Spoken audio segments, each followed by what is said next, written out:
Hey, everybody, it's Tuesday, March 25th, 2025. Welcome to the Giant Bombcast, episode 882. I'm your host, Jan Choa. Joining me, as always, co-captain of the ship. He's over in the pastry section of the restaurant, just looking at butter, slathering it all over the desserts, and himself, Jeff Grubb. I got to spend a good portion of each day convincing my child to not just eat butter. That's right. He's convincing children all around the world. Our child specialist, Dan Reichert. Kids need to drink more soda. I don't like what I've been hearing about the kids today not drinking soda. Dan, it's weird. Watch Jaws and drink a Coke. At 6 years old, Addie saw something about Jaws. I was watching the John Williams special. She asked, "What's this movie? I want to watch it." See? Oh, yeah, she has all the information she needs to know too about it. Too. Me and her mother both told her no, not yet. Oh, man. But the 8-year-old, maybe. We'll see. That's a doomed generation. Speaking about a doomed generation, he's going to lead us out of it. We have the leading anarchist in games media, the baddest boy in games media, Mike Minotti. I mean, look, Dan, it is weird, right? Because we just grew up like, don't even worry about Diet Coke. That's gross for grown-ups. No. Just all the pure, regular Coca-Cola you could want. That's basically your kid's drink. That's the kid's drink of choice. And now, yeah, all the parents I know are like, I would rather give my son a cigarette than let him drink a Coca-Cola. I seriously would. Nuts. I did not mean to perk up as soon as that word got said, all right? I just need to make that clear, okay? When I was going out for wrestling in middle school, and I was not like, a fat kid, but they did a body fat test, and all I drank was Coke. That's it. Just Wait, would you say more than water? Because I definitely was. Oh, definitely. Yes. Yeah. And it was a lot per day. And it's you have 38% body fat. I'm like, well, that seems like a lot. And it was that was all just the Coke doing its thing to me. Oh, do you think sugar was a mistake? No. I mean, it's not been great for us. Sugar's, well, do we make it? I'm not going to go into a whole me not No. understanding Nope. I understand it just fine, right? Do you? I've never been more convinced that he understands something than when he said that phrase. I know we brought this up last week, and then we brought up the week before that. But who was talking about yearning for the mines? Because I haven't been able to get that yearning out of. Jack Black was talking about it. I think was it Nikki that told us about the trailer or whatever, where apparently young Jack Black said he always yearned for the mines. Yeah, it's the opening line. Yeah, they reference the joke. Yeah. I still haven't watched that trailer. There's I saw a new trailer in front of that Looney Tunes movie for Minecraft. I'm still not convinced, I have to say. I do you think I posted this to Blue Sky that if Super Mario Brothers 1993 was made today, it would look a lot like this Minecraft movie? Like they would use that kind of they would use that kind of CGI and shit. I would hate it so much. Is it weird CGI, or is it try to look like all the game? CGI? It's live action, and there's real people, and the real people are Jason Momoa and Jack Black, and then all the stuff from the game, they are filtering it through a realism AI filter. Basically, is what it looks like. It's kind of like I don't like how this looks. It's kind of like the worst version of Detective Pikachu. They made things slightly realistic in a charming way. Here, it's really ugly and weird. This is if you made a movie that was Oops, All Ugly Sonic. Yeah, right, and they're out and proud about it too. Look what we got here. The creepers and all the the cube heads and stuff. The villagers are the worst because they have the Dan Aykroyd penis nose from that one movie. I'm sorry, the Dan Aykroyd penis nose from that one movie. Blues Brothers. Yeah, Boneheads. This looks like shit. I think the difference now, though, Jeff, is that kids love ugly shit these days. Yeah, but I came around on Super Mario Brothers 1993, right? I love that now. As a kid, it was man, I can't believe they did this to Mario. And now I'm this ugly shit. I wish we had more of this. It's weird and different. And I wonder if the kids are fully embracing that. You're right. They're the Roblox generation. They love their ugly shit. There's Skibbity Toilet generation. They love stupid ugly shit. Is it ironic? Then why aren't we more popular then? I don't know. That's a good point. Question for the father in the room. Dan, you can chime in if you want as well. Sure, I will. Grub, do the gimmicks understand practical stuff versus CGI stuff yet? Like they don't think about it that much, mostly because, and I don't know if this is universal, but my understanding is it's pretty universal among kids that the age that I have.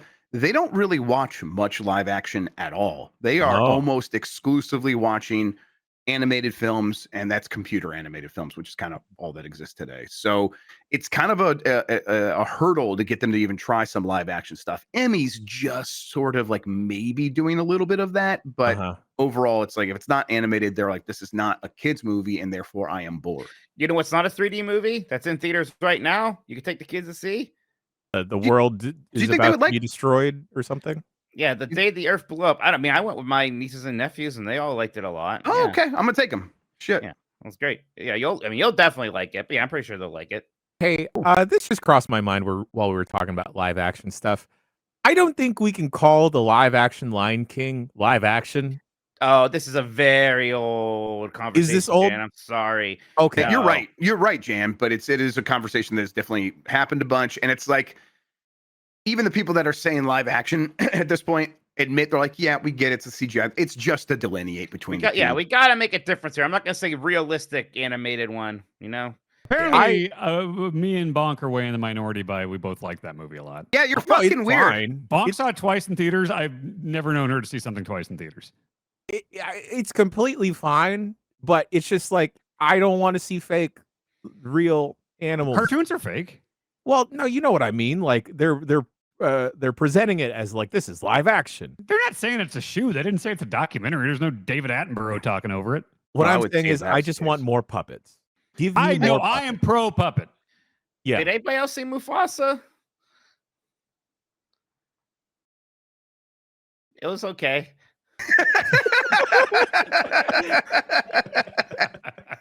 Yeah, Dan, you guys love the Lion King. Love it. It's just like it was over. It's like, wow, they did a great job with that. Well, she saw it twice. You guys didn't go to see Mufasa, and Mufasa just came out. I guess it's on home video now, I don't right? even think we knew it came out. Yeah. Huh. I mean, I think it's better than their live action, quote unquote, live action Lion Kings. I don't know. Maybe you'll like it.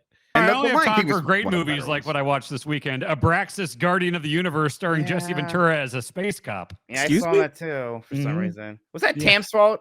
I think Tam was the one who recommended it to me. Yes. Thanks, Tam. Yeah.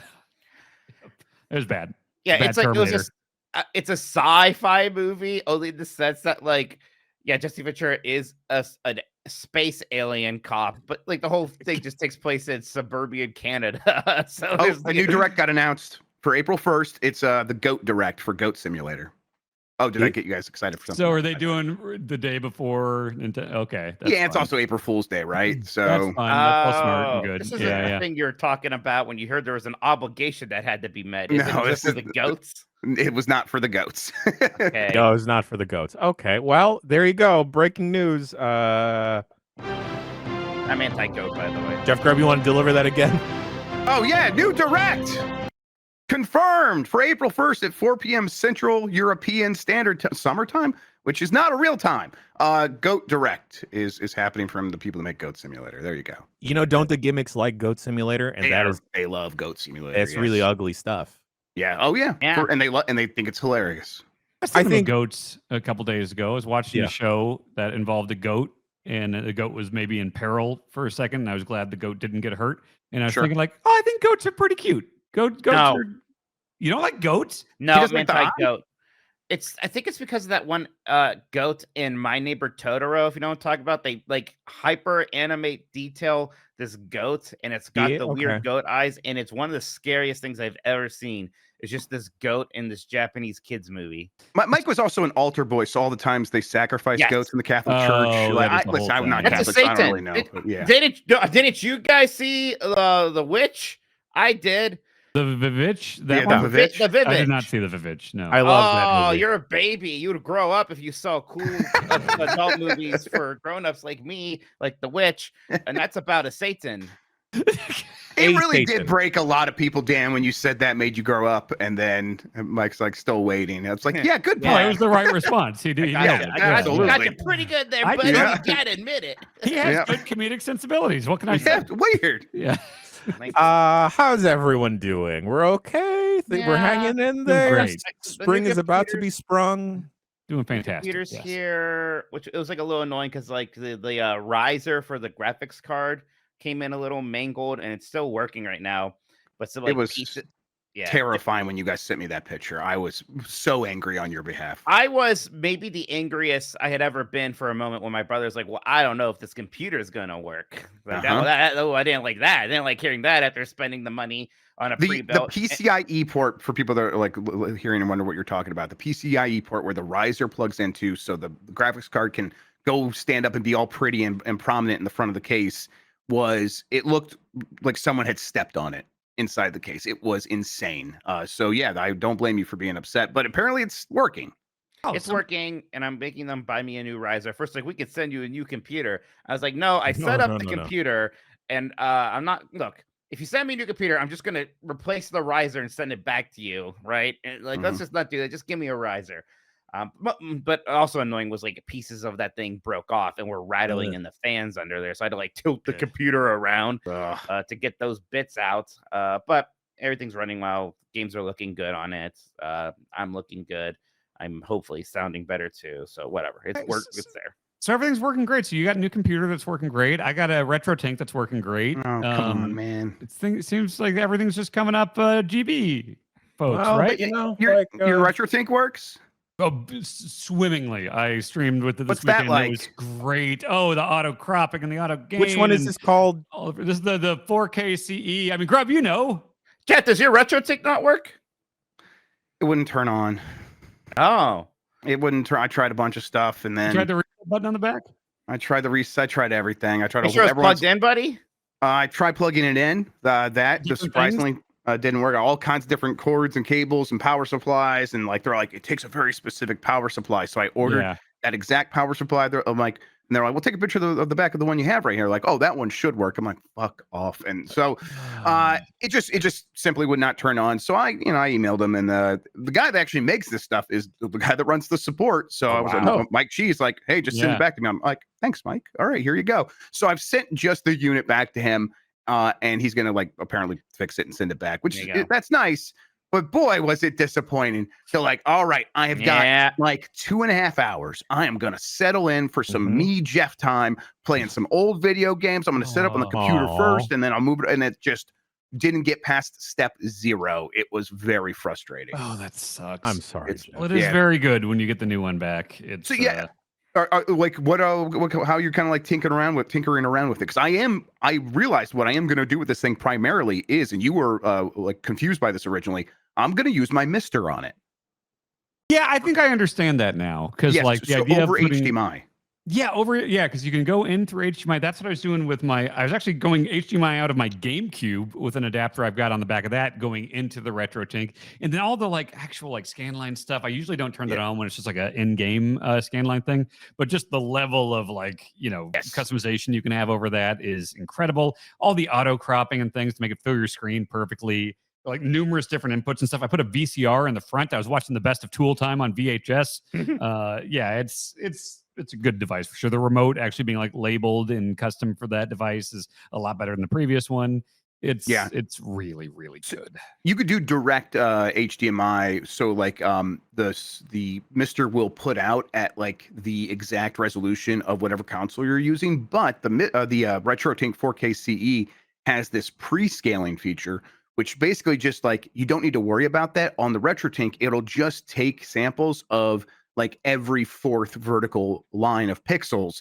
So it's getting the information it would have originally had from that console. And then so it could just do that automatically for you, and then upscale through all the filters and the CRT masks and stuff like that, and add that on top of it, which is what I got this thing for. I want to have all those CRT filters. Yes. I got to ask y'all, for the layman's out there, including myself, what would someone want to buy a RetroTink 4K for? If you play a lot of old games on modern TVs or stream old games, and using like the original hardware, correct? Original hardware. It's basically a very nice, component cable to HDMI output solution for every like console. Right, and the main thing it does is the scaling. So your TV has a scaler in it, so if it gets 480i content, it knows how to display it on the 4K TV. But those scalers are cheap and shitty and have a ton of latency for gaming. You can't rely on them for especially older consoles. It's why anyone who's tried plugging an older console directly into the TV, that's what makes it look bad, is the bad scaler, the poor scaling. So the RetroTink usually understands what it's getting. If it doesn't, like, community members will make profiles for every device out there. But it's to the point where, like, even the Switch, you could plug the Switch into here and get like some benefits of plugging that into a 4K TV and just cleaning up the image just a tiny bit, but it does make a difference. And then again, there's no latency. So it is for a lot of old games, but any sort of hardware that is not outputting natively to 4K will get benefits from this thing. Is it weird? I love playing old games. I love using original hardware. I have a RetroTink 5X. I have never had very much interest at all in CRT filters. I don't know. Like, I grew up playing games that way, and we talked about this the other day. Like, you've also spent a lot of time in emulators playing like the pixels blown up to look exactly like they look on computer, and that's also an aesthetic now that people enjoy. I think that's what it is, right? Yeah, because like the first time I played Super Metroid wasn't really on the SNES. It was on an emulator in like 1999 or maybe like 2002 or something like that. So yeah, I'm fine with the chunky, sharp edge pixels just as much. It's fine. Yeah, there's something really nice about, like, I tested Mario 64 as one of the first things because I know exactly what that game looks like, and it's like, when I just had it on the base settings and everything. Yeah, you can see those little J's on his hat and everything, and then you turn on like the Gaussian blur, and you bring it up a couple pips, and it's like, oh, this nice, like, smooth, rounded thing. Or like the pixel art, the portraits in like Symphony of the Night and things like that look so much better with some scan lines. Yeah, it's fantastic. Yeah, just kind of seeing like 2D portraits that were made for CRT TVs get smudged together in a way where they look like, oh my God, this looks much more like a person than when I play it on an emulator. Just kind of getting that effect. I like that a lot. And I just played on a lot of crappy CRTs, so I'm like, I'm going to use composite cables plugged in this thing. I want you turn on black and white filters to get really nostalgic. I might do that. We'll see. Yes. I put in the tape that I made in 2000 of Cactus Jack versus Triple H in the street fight at Madison Square Garden at the Royal Rumble, and I watched that through a RetroTink 4K, and I was like, yeah, this is the stuff. There you go. Watch your 9/11 tapes yet? What's that? Did you watch your 9/11 tapes yet? I haven't been in the mood to put in my old 9/11 tape, It's not the season, Yeah, exactly. Cocktail. Yeah. Right. Maybe Valentine's Day next year. Yeah, Ooh, totally. Yeah. I need to leave this website because I'm not only am I tempted now to buy an obscene amount of VHS tapes because of y'all. A CRT TV that I don't need and don't have the space for. Sure. Now I want to buy this RetroTink. Yeah. And now if I'm another person asking Bacalar, can I expense this? He's especially going to say no. No, maybe it's like, well, no, we all need it. And then everyone gets it. A rising tide, right? Yes. Sure. That's what that means. Ships. Yep. Ship. Rising tidies, racy shippies. Reagan was talking about RetroTinks for sure. Absolutely. Yeah. Totally. That's 100% what Reagan was talking about. I was just going to edit the top banner. All chips a Reagan thing? I thought it was like a communist thing.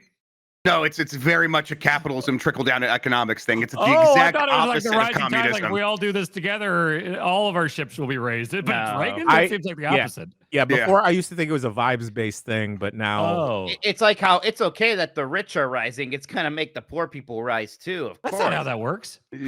Correct. We've discovered this over and over, and yet. Here we are. I totally misheard that.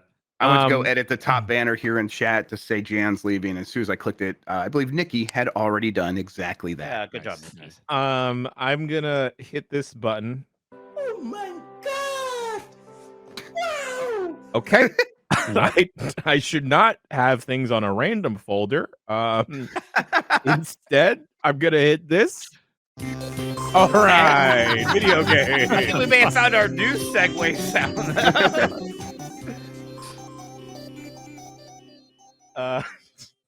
All right, video games. I actually have played one, and it is one that was the big game of last week. We might talk about it in the news, perhaps. Assassin's Creed Shadows. Dan, Grubb, you two talked about this at length last week on the podcast. I suggest folks go check that out if you want to hear their initial takes and impressions. I'm only 2 or 3 hours in, and the last Assassin's Creed that I really enjoyed was Assassin's Creed 2 Brotherhood. About the same for me. And let me tell y'all, I am digging the crap out of this, even though I'm so early in. And for whatever reason, I never quite clicked with Ghost of Tsushima. I don't know what it is. Maybe I just found it too pretty, and I just needed some like a little bit of jank or a little bit of like mindless tasks. And that's Dan's younger than us. He needs things to be uglier. Put it through the retro tank and crank up those scan lines, brother. Yeah, there you go. All right, Backlar. Can I? Anyway, Yeah. But I'm really digging this, and I guess I kind of got the rug pulled from underneath me because I was under the assumption that this would kind of be more like Assassin's Creed Syndicate, where the two different characters are more prominent in terms of like switching back and forth of like, all right, you got to go be the brother now you got to go be the sister, or you can switch at any time. And now I'm like, oh, I'm gonna be Naue for a bit. Oh, that's chill. Okay. And then I'm just thinking about all of the outrage that was taking place all over and still is on the internet. And I'm like, oh my God, you guys are fucking dweebs. It was just such a nothing, right? Like they got mad over nothing. Big surprise. Here we are again. Yeah, they got mad over nothing before the game even fucking came out. You fucking dumb shits. Anyway, that being said, the introduction to Yosuke, I thought he was a fucking badass. Yeah, right away they give you that like R2 square like 300 kick thing, and it's like, oh hell yeah, and you do get off him pretty quick, and I have not gone back to him.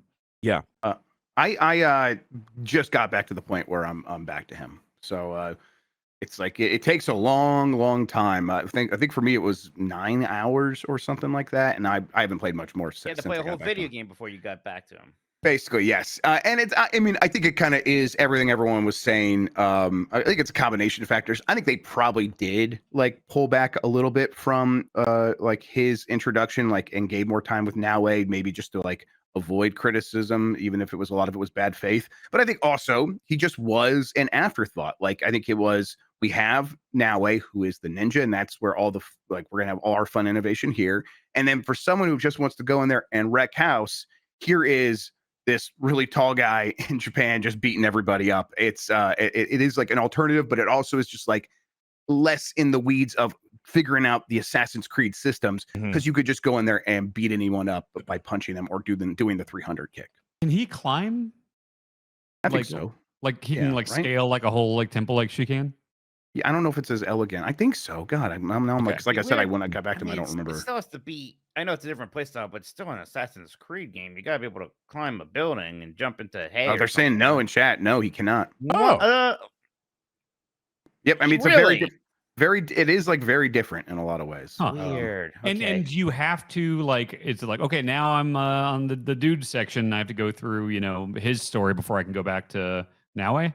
I just got back to him, so I'm not played with him at all, really. I just wonder if it's like a GTA 5 style, like, switch back and forth, or if it's like story-based moments or whatever. I haven't even had the option yet. I think you can like go back to your HQ and choose, because I think that's what we saw Sean do, and then Sean chose to go back with Naue and just continue with her story. Gotcha. The small bits I've played so far with Naue makes me think that I might really enjoy stealth. I didn't as like a younger gamer, I guess, but like now just like waiting for the right moment and sequence to pop off so I can just off a bunch of dudes. And it makes me want to go back because I've heard people clamoring for an Assassin's Creed set in Japan or like a stealth game set in Japan for forever because of the Tenchu series. And I never checked out the Tenchu series. And I was wondering, do y'all think, or do the people listening at home, do the Tenchu games hold up? There's got to be some Tenchu games that like I played the first Tenchu and loved it, but that's it's from Soft, right? So at least it's interesting. Cookie and cream. Yeah. Are you making that up? Cookies. I make up things all the time, but they were definitely involved with Tenchu early on. That's why they made Sekiro. They were originally going to make that Tenchu, and then they decided it wasn't. I'm sorry I doubted you. I don't blame you. It's worth always double checking. I used to rent Tenchu, and I really liked the idea of like, I'm just going to throw rice balls off a roof, and when a guy can't help but eat it off the ground, I'm going to go down and stab him. But I always got caught every single time. So I'm both people in that equation. yeah, You know, someone throws a rice ball at me, like, oh, Wait a shit, second. on the ground in San Francisco. Oh hell yeah! They're tangentially related. They were related enough, Jeff. It counts. Yeah, they were involved. Is Truly what I said. Yeah. I think it says Acquire was the main developer, I guess. Yeah. Back in the day, I never really played that much Tenchu. I think I rented one of them and thought it was kind of neat, but I think it seemed maybe at that point a little overwhelming to me. I think the first Tenchu is probably worth just like looking at as a point of curiosity. And now to continue down the curiosity train, I do kind of want to circle back to an older Splinter Cell game. Oh, sure. I don't know why. I just want to hide in the shadows. Maybe that's how I feel right now. I always liked the saying the words Pandora Tomorrow together. I think those are good. Good subtitle. It definitely sounds like a Steven Seagal movie and parentheses positive. Jandora Tomorrow. Oh, Jandora. That's good. Wait, which one had the co-op mode? Because there's a co-op mode that's awesome. Right? The 2v2 mode, is that what you're like? No. There's a co-op Spies vs. Mercs was like early Xbox Live. I've never tried Spies versus Mercs, and people loved it. I want to do it so bad. That'd be fun. So Conviction had the co-op one. Jan, I would 100% do co-op Splinter Cell with you. Conviction's the one that's basically just a third-person shooter. I love Conviction. That's the only one I really like. Yeah, imagine that. Jan, would you do it? Oh, 100%, Dan. Let's do that. I'm writing this down. Yes. I think Conviction's the only one I played through, and I barely remember anything about it except the way it would write like giant mission objectives on the walls. I thought that was kind of cool. The co-op Splinter Cell mode, the two Sam Fishers, they had different night vision colors, right? I think so. One was blue or something. I did it with Kayla when she was visiting once. Yeah, super fun. Okay. We did it a split screen. Could you still do it online today? Because like, Jan, I would do this Monday with you. We could do Parsec. Well, I mean, if we have to, we'll Parsec it and we'll just run an emulator. Xbox 360. Yeah. I want to see if it's backwards compatible. Well, that'd be ideal if it's backward compatible. Just do that clearly. But if it's not, we could just run it in an emulator on Parsec, and everyone Parsec in, and we'll be fine. Let me tell y'all. Since I had to go into the office before UPF, I was playing Thug Pro completely through Parsec. Oh, really? Remoting straight into my home computer. Yeah, Parsec is great. Yeah, free plug for Parsec. Fantastic. It's actually how half of the shit works around here now. It is backwards compatible. Conviction is. Oh, okay. Oh shit, Jan. God. Okay. Yeah, I gotta get my ducks in a row for that. But I would love to fucking do that. If anyone has any other modern stealth games that they recommend, I kind of like A Plague's Tale, but the rats just kind of made me too squeamish. Yeah, if you heard of Hitman, the thing is, I don't play Hitman like a stealth game. It's just like a Monty Python film for me. Sure. Metal Gear Solid 5. One of the greatest games of all time. But again, I don't play that as a stealth game. I just play that as like a weird action film where I can command my dog to poop. I wish I could do that in real life. Yeah. Anyway, speaking about Thug Pro, Dan Riker, you have had the skating bug because you checked out Disney Extreme Skate Adventure. Oh, I was telling you about this. I'm glad you checked it out. Oh, shut the hell up, Grub. Yeah, no. I didn't know what the fuck you were talking about, Grub, when you brought it up. And then I was like, there's no way it's actually the Tony Hawk engine. And sure enough, I streamed that over the weekend. And it's just, you can pick like Buzz Lightyear or Woody or whatever, or Jungle Book Kid. But I was just, there's like shoot children in it that like won a contest. And people were telling me that those were the best characters. And so I picked one. I gave him night vision goggles like Sam Fisher and cool flame shirts and a skull mask and made him a real cool, badass kid skating around, delivering ringtones to Mr. Nokia, delivering McDonald's. Like there were like polygonal rotating PS2 McDonald's fries and quarter pounders and stuff, which made me really happy. It's just a fucking Tony Hawk 4 game with like Disney characters and stuff. And that Andy's Room level, which we played in Thug Pro, it like is a good skateboarding level. Got good levels. Fantastic. It was really good level. You played it? Yeah, I did. But like after I showed it to you on Thug Pro, that stream. I've talked about this game many times since I've known you all. No, you're specifically thinking Kingdom Hearts you brought up, specifically said, Dan, you should play this when we played it on the Pro. I think I told him that. Grub brought it up. I think you might have chimed in, but yeah.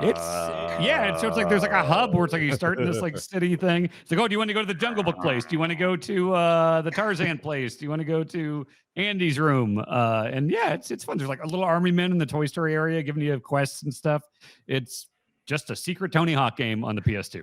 Okay, what's the best skateboarding game that wasn't the Tony Hawk's Pro Skater? Grind Session, right? Is it Grind Session? Is that the Sony one? That was Sony's. Just like PS1, we're gonna make our own Tony Hawk thing. And what was Konami's? Okay, that was Skate Evolution, and it had Metal Gear, Snake in it, right, or something like that. Yeah, people in chat are saying Skate. I do mean like the Tony Hawk clones. Like there was a lot of Tony Hawk clones. I think people really like that. There's like that inline skate one that people like. Aggressive inline. Aggressive inline. Yeah, I like that one. Yeah. There's one Matt with Hoffman. Matt Hoffman was basically just Tony Hawk with a bike. Yeah. Right. There's the scooters one with the scooters. Razor scooters. Razor. Yeah. Yeah. There was also if we're going off the Tony Hawk clones, there's the Kelly Slater one, right? That game is so weird. I tried playing that like a year ago. And it's weird. It has all these like interstitial like documentary videos between things that have like this aggressive surfer vibe to them is what I would say. Like the game itself is bizarre because it's kind of Tony Hawk.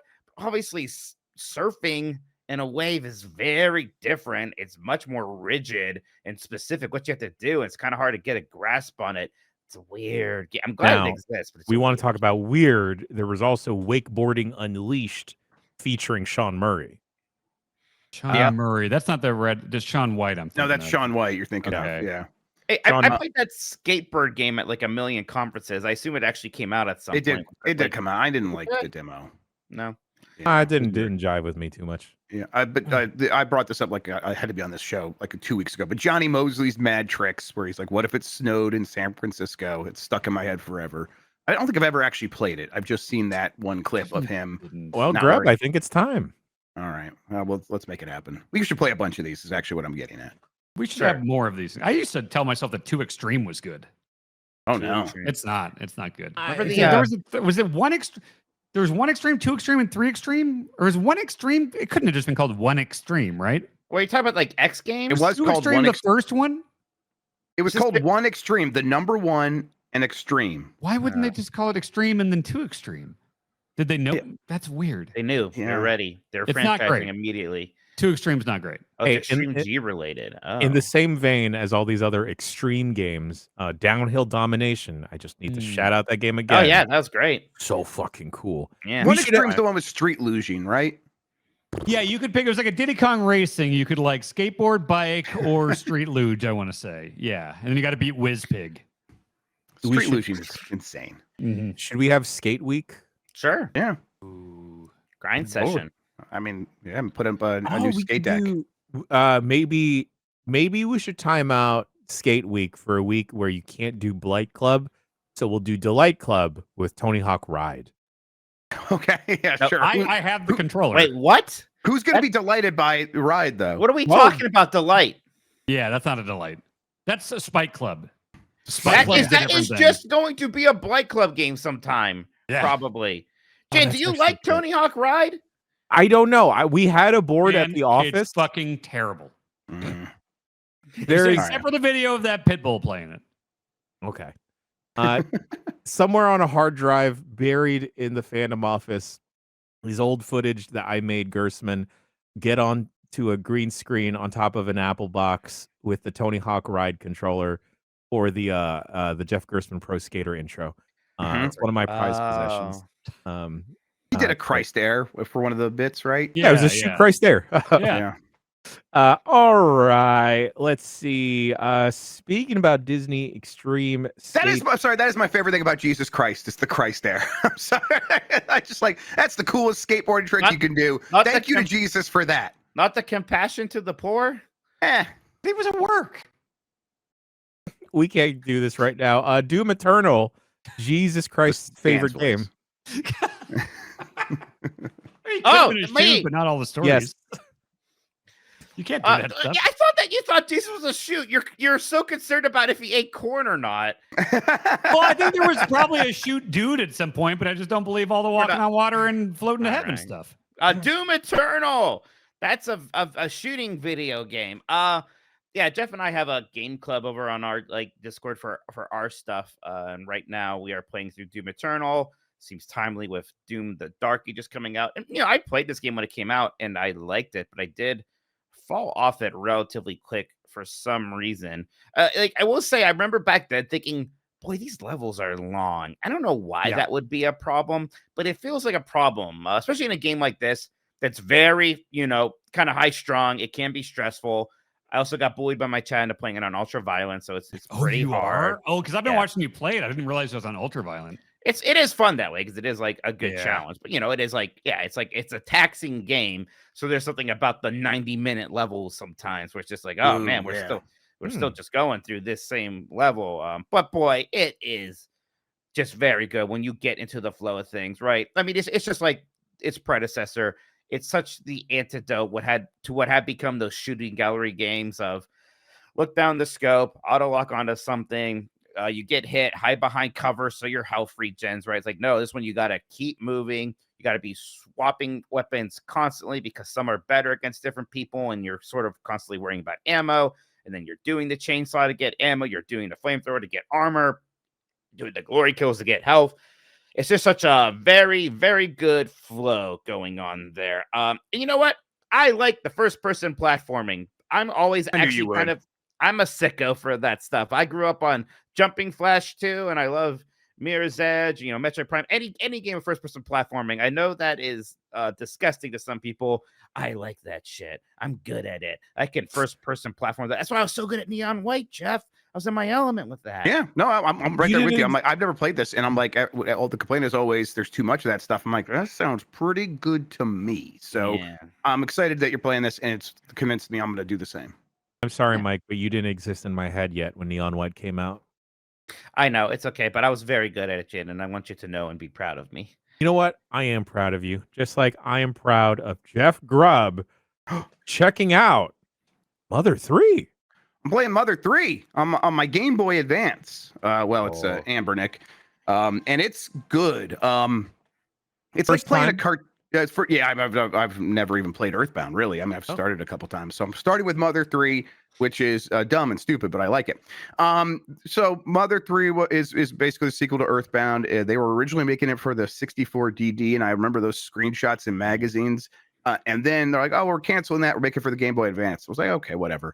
And I remember seeing images of it and be like, this game looks really good. Like the just visually, it has a really good look. And that is definitely true now that I'm playing it. Every character has their own like visual personality that really stands out, makes them feel fully formed. They have actual personalities when you're talking to them. That's great. And then there's, a lot of weird characters, but it really just feels like playing a cartoon or maybe a JRPG version of a LucasArts adventure game where it's just like everybody does have such like the movement is telling a story and like there's not a lot of huge blocks of dialogue. There's a few lines and then everyone is emoting really well. And then the combat is has a cool surprise in it where I'm like, okay, is this just like Dragon Quest? Is it just there's the enemy up there. I have my menu down here and we're attacking it. It's like, yeah, but guess what? There's this secret thing in here that you might accidentally discover like I did, where if you press the button at the right time, each enemy has a heartbeat. And if you time your button presses to their heartbeat, you can keep attacking them on and do like 16 hit combos. And you have to it is not very forgiving and it doesn't like telegraph a lot of it. So you have to just kind of get on the game's wavelength. Now, apparently, I looked it up after this. There are ways to improve your ability to listen to their heartbeat. Like if you put an enemy to sleep, their heartbeat will become audible. Otherwise, it's just silent and you just have to like get in the groove with it. And I've been doing a lot of that because I don't have the sleep move yet. And I'm like getting pretty good where it's like I'm getting 5-6 hit combos kind of every time now with my characters. And it's just because I'm like tapping my foot and I could kind of hear the beat in my head. So it's like keeping me super engaged. That's like my thing with JRPGs. As soon as I begin to get a little disengaged from the combat, I lose steam. And the thing that has always helped is timed combat presses is enough for me to latch onto. And this is like one of the cooler implementations of that I've seen. When you do it, as soon as you start up hitting the button on the second button press and you timed it correctly, music notes actually pop up on the screen and you could see them circle around. And like, as you press them, they like, burst as you get the timing right. It's just really well done. I think the biggest part of it though, is I just really like looking at it. Game Boy Advance maybe has the most timeless looking games of all time, and Mother 3 is up there for sure. It just looks so nice. I'm really into what I played so far. Yeah, I think the GBA, I think that's where I cap out, or where of my favorite Pokemon game looks. Like I really liked how Ruby and Sapphire looked. Yep. Really thought that was really nice. As well as a bunch of other JRPGs. Just more about the English translation is done by fans. You can have this, kiddo, if you want, but you can't turn it on down here, all right? There you go. Yeah, that fan translation. Yeah, so it's a fan translation, and it's really well done. It feels like it could be done by Nintendo Treehouse. There's a lot of really good jokes and stuff like that. It's I don't know. I've been popped a bunch of times, and I was expecting very like vanilla. And so I was like very surprised by that, and that's like another thing that's keeping me going. It's just like, oh, the writing is really well done. Dumb question about Earthbound. So the first one, the Super Nintendo one that came out here, that is Mother 1? No, Mother 1 was a Famicom/NES game that we did not get here. Is that the one we got on Switch Online recently? Yeah, that's called Earthbound Beginnings now. So that's Earthbound's Mother 2. And 3 is the one that never came here as well. So we basically just got Mother 2. We just got Mother 2. Now we have Mother 1. And I Earthbound was like my most started. Never got that far into game for the longest time, going back to like, actually renting it in stores and whatnot. And only just like 6 months ago, I finally like sat down and really worked my way through it. And it 1,000,000% lived up to the hype for me. It's one of those games where I beat and I just keep thinking about it constantly. I am now fully in the corner of all of the Earthbound freaks. Like, oh, that game was great and special. And I really want to start playing Mother 3 sooner rather than later. There's always a part of me that's like, Nintendo's going to release that thing eventually. And I think they will. But there's no reason to think it's anytime soon still. And, it sounds like the fan translation is fantastic. I should just play it right now. Now, I've started the original one, the Super Nintendo one that came out here several times because it's like, it didn't have a lot of those like the fantasy RPG tropes that drive me away. So I thought maybe I'd like it. But like you might get, like I fell off numerous times. I don't know if you're talking about the original or Mother 3 that you fell off of a bunch. I'm talking about Earthbound. Earthbound for Super Nintendo as well. Okay, that's the one that I've started like a few times. It's been over 10 years since I tried it. But like Grub also, I'm like you with a lot of those games where it's like, I love all the Paper Marios, Mario and Luigi RPGs because like just give me a little bit of something to do in the fights. Do you think if I tried it now, I could come around on Earthbound? Maybe just do Mother 3 then. Yeah, maybe try Mother 3 actually. I think you could. You just have to like kind of push through the very, very early parts where they aren't giving you a lot of direction. Just like be like, oh, if I start going in a direction that feels right, it probably is right. And then as long as you kind of stick to that and try to see what you can do in the combat, I think there's a chance. It's also like, I think it makes for a pretty good Colorado Night game, right? It's like, yeah, sure. Yeah, you could just like, it's being humorous and fun. And it's fun to like explore. And again, it looks really nice. And I like the tone. It's like weird in a way that I like. Yeah. The tone is fantastic. Excellent. That's great. Earthbound might be the Super Nintendo one might be a harder sell than because the combat is straightforward in a lot of ways. It's very this is Dragon Quest turn-based stuff. There's a fun mechanic with the health where if you take a hit, your health kind of rolls down instead of just suddenly gets subtracted. So if you act fast and heal, you can stop yourself from taking a killing blow, things like that. Okay. But otherwise, it's a kind of a straightforward JRPG in ways that I really appreciate, but in ways that maybe won't work for you. Earthbound 0 was Mother 1. That came out here on the Wii U. Was that right? Wii U first, but it's just on the NSO now. It is on NSO. Okay. Yeah, Wii U. I forget where it was first, but it's on NSO. Yeah. This is where the PK Fire Kid comes in, right? Yeah, This is from Earthbound, and then Lucas is from Mother 3. Yeah, they're both Smash characters. That was like the first deep cut because he was the hidden character in Smash Bros. On Nintendo 64. Mm-hmm. right? I was like, whoa, I can't believe Ness is in here. And, you know, you go from that to we're getting Sora in the game, basically. It's a straight line. Yeah, it's a straight line. Speaking about one JRPG and bringing up another, Mike Minotti, I really want to check this out. I'm excited to hear what you have to say about Xenoblade Chronicles X or Charlie XCX. Charlie XCX. Only a couple hours into this one. I kind of have a weird history with the Xenoblade games. I've played all of them, except for the original Xenoblade Chronicles X. I play through them. But you only play them to give them bad reviews, right? No, I always like them, and then I am always like, oh, people really like these, and I kind of come away a little bit. Oh, I think these are a little overrated. 3 was definitely the one I liked the most. 3 I thought was very good. I think the third act was a little weak and long, and I have an overall problem with the series where I think the combat somehow gets complicated but not deep, where it's like, here's all the things you have to do, and isn't a lot of things, but it's always the same thing you do no matter who you're fighting a lot of the time. So I'm interested to see how that feels. Like, the first impressions are, oh, this almost feels more like Xenoblade 2 than actual Xenoblade 2 does, because that game changed up a lot of things with the way things play and the way characters look and whatnot. This one definitely has a lot of Xenoblade Chronicles 1 vibes, with the aesthetic, with even just the UI. But I like the story setup, right? You know, it's a bunch of people fled Earth on a giant space arc kind of a thing, and now we're on the new planet with the scary life forms, and the aliens still want us. And guess what? Your main character, there's 2 tropes right away: silent protagonist, amnesia. Hell yeah. Hell yeah. That's my video game, baby. Can't remember, can't say where you're at. Yeah, I do. It is like you make your character, so that's a big difference from the other games where you're Rex or you're Shulk, and it's this very bespoke character.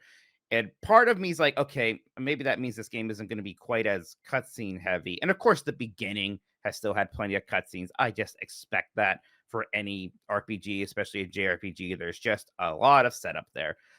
But still, there's things that I do like. The music is great, and it always is in these games. I always give it up for that. I do like the setting. There's kind of some Fantasy Star vibes with its specific take on sci-fi. And like the other Xenoblade games have had sci-fi, sure, but the sci-fi element seems stronger here. And I do like that. They've teased the giant mech robots that I think you get to fly in eventually. So basically, I'm kind of in a how long to mech robot phase right now. Yeah. So I was watching the GameSpot show Thursdays on the Power Block. And Jake Decker was talking about how it kind of is like a switcheroo, because I don't believe the robots kick in, Mike, until 40 or 50 hours into the game. Oh, wow. Yeah. Whoa.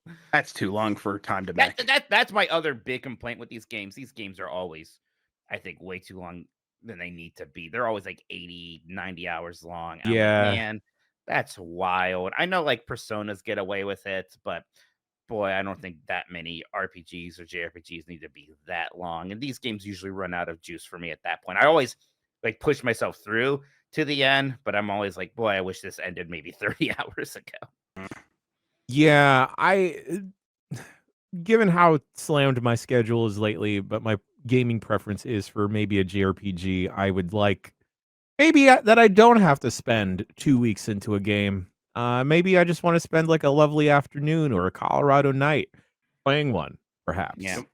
Yeah. That's why, like before this, I was just playing Mario's Picross at Donkey Kong 94. Yeah, that was, a very good time. There is something about hey, maybe this is the last game I play on my Switch 1 aspect of it that's sort of, I don't know if it's neat, I guess. I'm like, yeah, this game's kind of ugly because it's, it's a Wii U game on Switch 1. It's a definitive edition.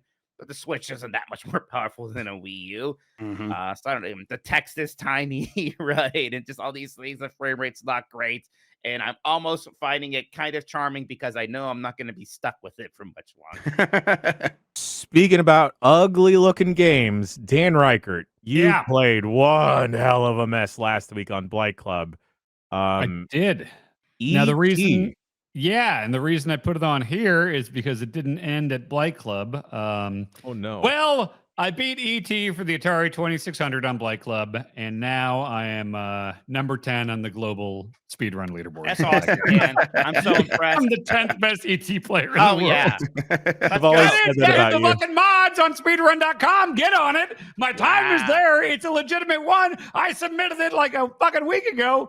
I didn't get that. I don't know who I need to what do you do if it's like the scene's just not active. There's nothing to do. Maybe you have to become a mod. Revitalize it. Yeah. I'm waiting. I got a legit run. Times up and then quit. Yeah, I beat the game in a minute 41 seconds or something like that, maybe a minute 44, but I should be nicely at number 10 in the world. Speedrunning that game, it's got to be a lot of just hoping you get the right seed where some of the items are in preferable places. That's the thing is there's two different kinds. There's the RNG manipulation kind where if you hold in the button when you turn on the Atari, you will guarantee the same item location. Oh, but that's not the one I wanted. I wanted to do the one where you actually have to randomly run around and find the stuff and everything. And it's a lot of bullshit. A lot of just you kind of have to get lucky at the end and make sure there's no FBI person or scientist on the screen when you call the ship, when the ship comes down. It's a horseshit speed run to do, but it's very short. So I hit my head against it until I got on there. Who are the guys? guys? Right, Jeff, you got to speed run one of your bad games now. You're the only one. Yeah, Blues Brothers coming right up. I mean, it's a Blight Club game. It was a blink and you miss it. Yep. Yeah. So wait, Dan, after speedrunning it, how do you feel about ET now? It's the worst game I've ever beaten. Oh, okay. I'll tell you what, I played through it after he did, and it was worse than I was expecting. Even after watching him play it, I can't believe how bad it feels to play that game. I cannot believe that game has a single defender, even if their motivation is pity for the man who had to make the game in a short time frame. I don't care. You do not have to defend this terrible, awful video game. What is the studio that remade or redid System Shock recently? Night Dive. Night Dive. Night Dive can get on ET for no, sure. Night Dive has more important things to do. Don't listen to Let's do a gritty reboot of ET. Let's get the Bomberman Act Zero of ET. What if we had a Pac-Man Championship Edition of ET? Okay, that now I we're kind of talking. like. Just add a lot of neon lights. Yeah, just no, maybe ET can do a quick bullet time drift around one of the FBI agents. That kind of sounds all right to me. I would play that. There you go. Actually, ET Championship Edition is an incredible idea. Oh, okay. All right. Someone needs to make that and then cut me a check immediately. Jeff Grubb, you've been getting down in the dirt all over again with Wreckfest 2. Yeah, this is out in early access now, and I think it's something we probably should try. I know the community likes it when we play Wreckfest. Wreckfest 2, it's very good. It's got the damage modeling that I find very fascinating, where it's just cool to see cars crumple and to see the wheel beginning to wobble really hard. And it's this thing's about to break, and then you go around a turn and that wheel just goes flying off, and now you're down on just not even the rim, whatever's on beneath the rim, and so turning becomes very difficult, and it just looks better than it ever did in Wreckfest 1, which was already a really good looking game. This is a demolition derby racing game, so it's more about spectacular wrecks and getting points for ramming into your opponents and things like that than just exclusively winning the race. But then the racing model itself also feels really good, and it's got all the things you want: power sliding, and kind of drafting behind characters and things like that. But overall, it is still very early access. It is not optimized at all. At least it was running 30 frames per second on high settings, not even the ultra settings on the 5080. So I think it's probably a ways off from being a game that you can really recommend to people wholeheartedly. But I definitely had fun playing what is there so far. Went online a little bit, and that was just kind of nonsense, because it really is just everybody crushing into one another. And the single player mode is not very robust. It is just quick race. That's it so far. But again, early access, and the game is meant to be played multiplayer. So yeah, I am into it, but it did make me want to maybe check out BMD and BMG.drive. BMXXXX, exactly. I want to check that out. Finally, a horny video game. BeamNG.drive, which is, have you ever seen those TikToks where it's clearly a video game, but it like kind of looks like a real car. And they're like, here's what happens when a Ford F-150 runs into a wall. Yes. It's like, I really like those. Me too. All of those are done in BeamNG.drive. Oh, cool. And so I'm like, I should go check that out because it has the super realistic physics modeling of damage and stuff at this point. Hey, kiddo, what's going on? Okay. All right. Anyway, Wreckfest 2 is pretty good. Now I'm going to go deal with a human being. Speaking about Wreckfest and cars getting wrecked, I did see a Cybertruck go over a speed bump yesterday, and then the car just cyber-fucked? It kind of did, because the Cybertruck, I don't know how this person was trying to go over a speed bump. Generally, I will slowly drive over one. Yeah. This person decided to take it at an angle, and then he got stuck. They don't have like Inspector Gadget wheels that can go up. I don't think they have a lot of anything in those cars, Dan. Seems stupid. Yeah, very stupid cars. Did you play Mario Kart in those or something? They put Stardew Valley on it at one point. That makes sense. Yeah. Cyberpunk is on them as well, I think. Yeah. Cool. It's Wonderful. so cool. Dan, last shoot game on the list here, Snatcher. Yeah. Hideo Kojima is a game developer. He's been around for a long time. And did you know, before Metal Gear Solid, he made a game called Snatcher, and I played it for the Sega CD. And let me tell you, I booted that guy up, and it's like, wow, this is for 94. This is cinematic. This is fucking cool. Very Blade Runner influences on its sleeve. The music kicked ass. It was such a good intro. And I was like, all right, shit, I can't believe it took me this long to play it. And then I took control, and you're like talking to someone, and it's like, talk, investigate, ask. Oh, it's an adventure game. Yeah. And I would love this shit. And playing it, but it was really cool up until that point. What were you expecting going in? Because I mean, it's an adventure game. No, I just thought I wanted the stylish Kojima cinematic stuff, and it was all that until you just pick stuff from a menu, and then it wasn't a video game, so I stopped playing. It's a video game, though. It turns out video games can be that way. If you want them to be that way, but I don't. Okay, so there's a part of me that's not shocked that you don't like a Kojima game that's talky and is a genre you don't like. But you also say constantly you don't like stealth games. And Metal Gear Solid is a stealth game that's talky and from Kojima. So part of me doesn't necessarily understand the distinction. I will take stealth. Like, look, I'm controlling character. I'm running around. I'm snapping necks. I'm like, even though I'm bad at stealth, I am doing cool stuff in Metal Gear Solid. Selecting talking things from a menu is not cool stuff to me. So I just had to back out of that. It seemed like I bet there's good stuff in there, though. I definitely want. Snatcher sounds like way up my alley. It'll probably be like, well, I like Metal Gear Solid 1 and 3 a lot. It might not be my favorite Kojima game, but I bet I would appreciate Snatcher and Police Knots, which I think is pretty much the same style. Yeah, I also want to check out Police Knots just because vibes. Yeah. All right. Before we go to Bricky Break, Nikki and I had a little impromptu, unsanctioned lights out GDC GB meetup last Thursday. Shouts out to everyone that was able to attend and stop by. There was this one person, though, that showed up. It was very sweaty. He ran really hot. I think I know who this is. And he just spoke very fast, and he looked like he had a penchant for perhaps wearing a robe and sitting on a floor. And I just made the assumption that he really loved dogs. Yeah. Shy about it, though. I think his name was like Matthias Rory, I think. Interesting. And good old Roar Dog saw that I was getting into Magic, and Rory, forever the enabler, gave me a playmat. Oh my god! And then 2 Lord of the Rings Magic the Gathering packs. So shouts out to good old Roar Dog. Thankfully, he did not fart in my vicinity this time, but even if he did, I'm sorry. I wouldn't have been able to hear it because it was a big place. You might with him. Forever the wild card. Love you, Rory. Real quick, just before we move on from games for good, Dan, you played a bunch of those Xbox Live Arcade games. Yeah. And I gotta say, like, I was looking for my Xbox 360 that whole time at the controller because I'm like, well, not all that stuff is going to be backward compatible. All of it was backward compatible. You played all of that on Xbox Series X? Everything I played on that stream was backwards. I played all that on the Series X. There were ones that I wanted to play that were not on there. Sadly, there was not the Method Man Sour Patch Kids Capcom game. There was not Way of the Dog, the Snoop Dogg game. Bionic Commando Rearmed was not on there. Interesting. Yeah. So there are...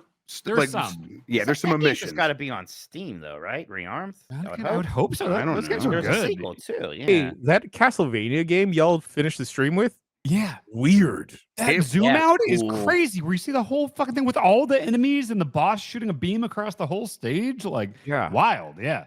Yeah. Either way, I just forgot how good that backward compatibility stuff was. They did so much, and like the fact that so many of those Xbox XBLA games did work was really cool. And I really appreciate that because it's like there are certain things like I never really played Max Payne back in the day, and it's like, oh shit, those are backwards compatible and they run way better on the Series X now. Like you want to play Mercenaries, Playground Destruction, that is awesome on a Series X. Like it really like looks good, runs good. Like I really do like how. You know what else is great with backwards compatibility and the frame boosting and all that stuff? What's that? The Mirror's Edge looks really good on there. Holy! Do I gotta go get an Xbox now?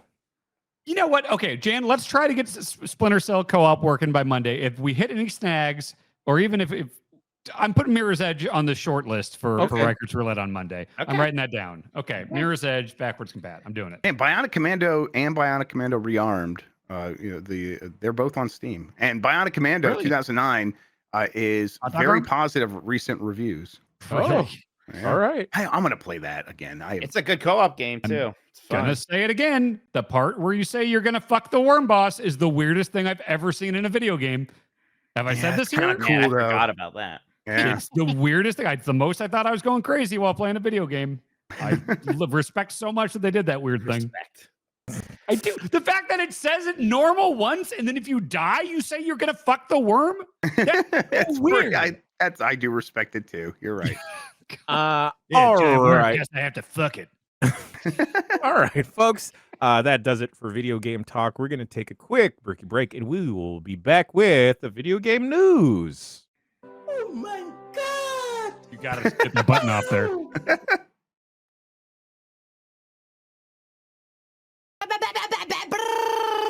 All right. It seems like this random folder only has 3 sounds. Let's hit it another time. Let's see what happens. Hit the button 3 times. Oh, Chef Grub. There it is.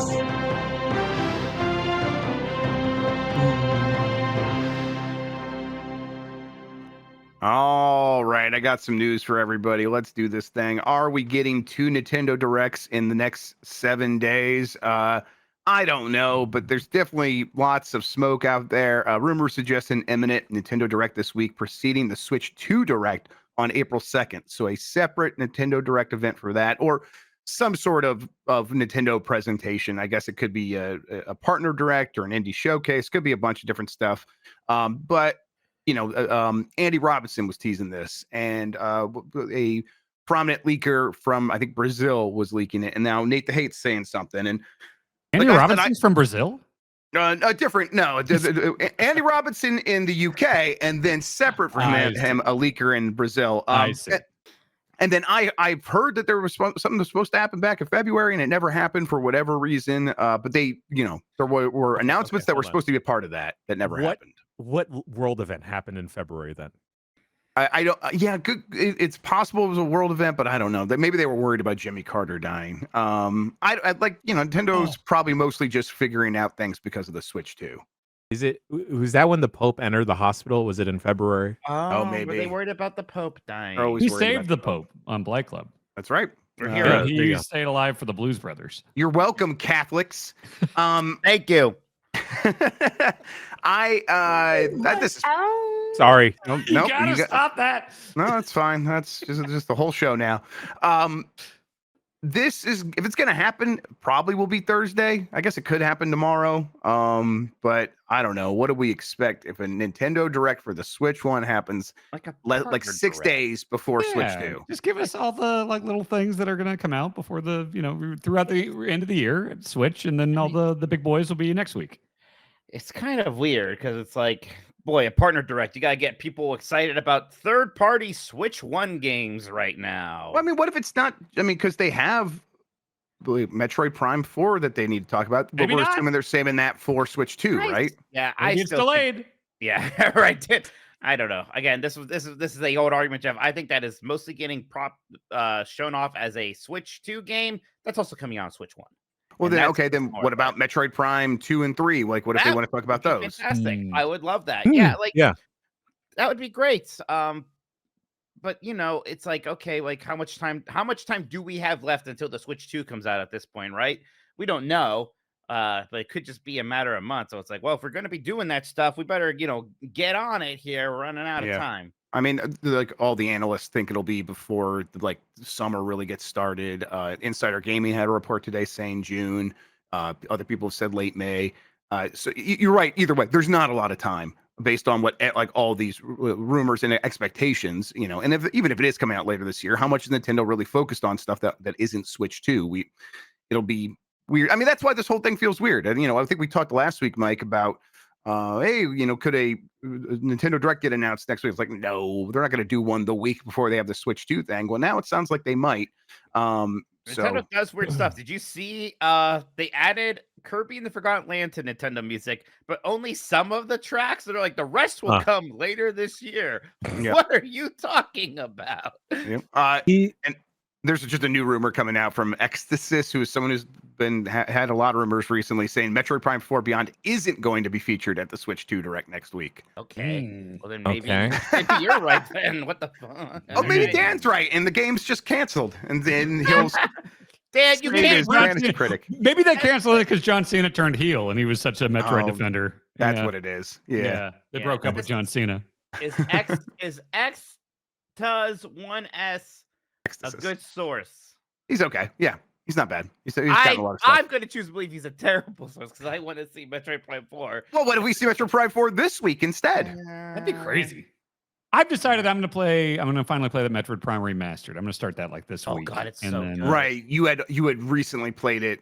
Like 2020, I played through it on Dolphin with some texture packs, but like I heard so many good things about the remaster. It's been 5 years now. I'd like to go back to it. And then I would like to, I've never beat Metroid Prime 2. I beat 3 and 1 a bunch, but I never even played 3. I did beat 2.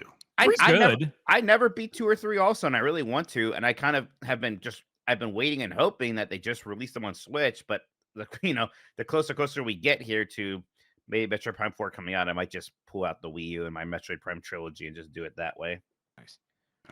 Well, I mean, hey, we're not gonna have to wait long if this other Direct is going to happen. And I don't know. My expectations are, I have no idea. I really have no clue what to expect from this thing. I mean, I think if some of this partner stuff that I did hear about that was supposed to get announced happens, it'll be really weird, but not because of Nintendo stuff. I can't tease it beyond that, but it's, I don't know what to expect from Nintendo themselves at this thing. That's just my thing against Metroid Prime 4 at this Direct before the big Direct. It's like, if we're getting a Direct this week, I am like, okay, partner Direct or Indie Direct, because it's just weird that they would do a biggish Switch 1 Direct now, maybe last month, but like a week or so before this thing. But again, Nintendo, weird company. They totally go ahead, Jan, please. I was going to say maybe we see something completely out of left field. I mean, I don't want to invoke its name, but there's always Spoon Heaven. But perhaps we see more Tony Hawk Pro Skater 3 and 4 stuff. They did just put out a video today with some gameplay, and it looks real good. Yeah, I got to see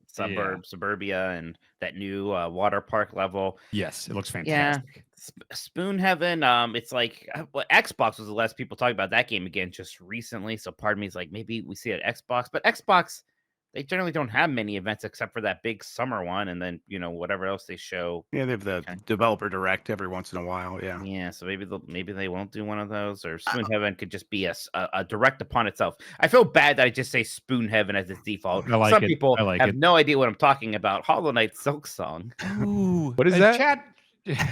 Chat brings up Link Between Worlds remaster. Oh my god, if they did like Link Between Worlds or Wind Waker or Twilight, or like all of them, I would love that. Right. I think yeah.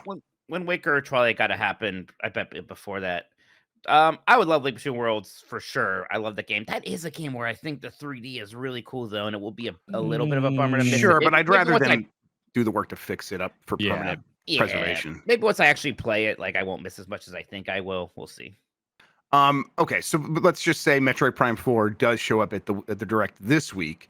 I mean, are we thinking a May release date for that? Like, is that possible so that it gets out before? Like, if they're not associating it with the Switch 2, we are assuming things at this point. We're assuming that this new leak, which is in direct opposition to a leak we had a week or two ago that said Metroid Prime 4 is going to be a huge part of the Switch 2 announcement. So we have both sides, but let's go with the one right now. That's the more recent one that says it's not going to be at the Switch 2. What does that rollout look like if it's not going to be hey, this is a Switch 2 game in every way except for maybe it says Switch 2 on the box? That's the quick victory lap, right? Like, if it is the Switch 1, not only, and then I think it does have to come out in May, right? Because if we're really talking about in the summer, like we're going to have the Switch 2 by the time summer comes around, which is now what every analyst continues to say. Then, well, yeah, I think it has to be either that or early June or something like that, and then you kind of like loosely associate it with the Switch. I don't know. It's like at that point, I just don't know why you don't just release it when Switch 2 comes out and do like the Breath of the Wild thing. Like, yeah, here's the Wii U version / the Switch 1 version also, and maybe it's even the same game, right? Maybe you're right. Maybe that same game just works in both of them. But at that point, I just don't know why you don't just wait for the Switch 2 launch. I mean, maybe you're right. I think Sambo Nice is pointing out the thing that we all remember: Breath of the Wild launched simultaneously on both consoles. Twilight Princess, the same thing. So I think we're all assuming like that's what this probably should look like, but maybe Nintendo's got different ideas this time. I don't know. Was Twilight Princess actually a little bit later on the GameCube, like a week or something? Was like it? It was definitely a launch title for Wii. I know. Yeah, it might have been a week. It might have something weird, but essentially, yeah, both at the same time. They made like 10 copies of that anyhow. There's a part of me that's like, do I need to be enough of a GameCube collector freak that I need Twilight Princess on the GameCube? I've got one, so I'm a bigger GameCube fan than you. That's true. Yeah. Did you know about the eject button, Dan? Oh yeah, I know. I played video games. You're definitely a bigger fan. Yeah. All right, geez, boy, I didn't think it would just get dunked on for bringing this up. Wow. You can get a yellow label one somewhere. It's fine. Twilight Princess is worth it because it's mirrored, right, on the Wii. Yeah, but the HD version fixed that. Yeah, the HD version on Wii U is fantastic. Yes, that's my real thing. It's like, look, if I want to play Twilight Princess, I'll play that Wii U version, and eventually that version's going to be on Switch 2 or Switch or something, right? So whatever. Yeah, having recently played Wind Waker HD on a Steam Deck, it's still so fucking good. All right. Speaking of Nintendo, the Seattle Mariners, which used to own part of Ken Griffey. Yeah, Ken Griffey, and Nintendo used to own part of that team. That team is going to wear Nintendo and Switch 2 logos on their jerseys this season. So Nintendo's already got plans to market this thing. Hell yeah. There you go. Ooh, do you think we could order food on our Switch 2s? I hope so. You could do that on the, was it the 3DS? It was the 3DS, right? 3DS, yeah. Let's all go to a Mariners game and do that. Okay. I would love that. I like baseball. Yeah. Ken Griffey. And baseball, very popular in Japan. So, Shohei Ohtani shows up for a game with the Seattle Mariners, and all of Japan will be watching, and that'll be money very well spent for Nintendo. Do you think that? I mean, does this make you think that a new Mario baseball game is even more likely, or do you think this partnership? I think so. We've had the Mario Super Sluggers rumors for a while now, and I think we were like, okay, well, wouldn't they try to time that to the beginning of the baseball season? And I think we kind of talked ourselves out of them needing to do that. Do y'all know how many copies of a Mario baseball game they would sell if they put Shohei Ohtani in it? Yeah, they should just put him in it. Think that it's like almost a certainty that he's in the Mario Sluggers game. If that game is Michael Heim will cry.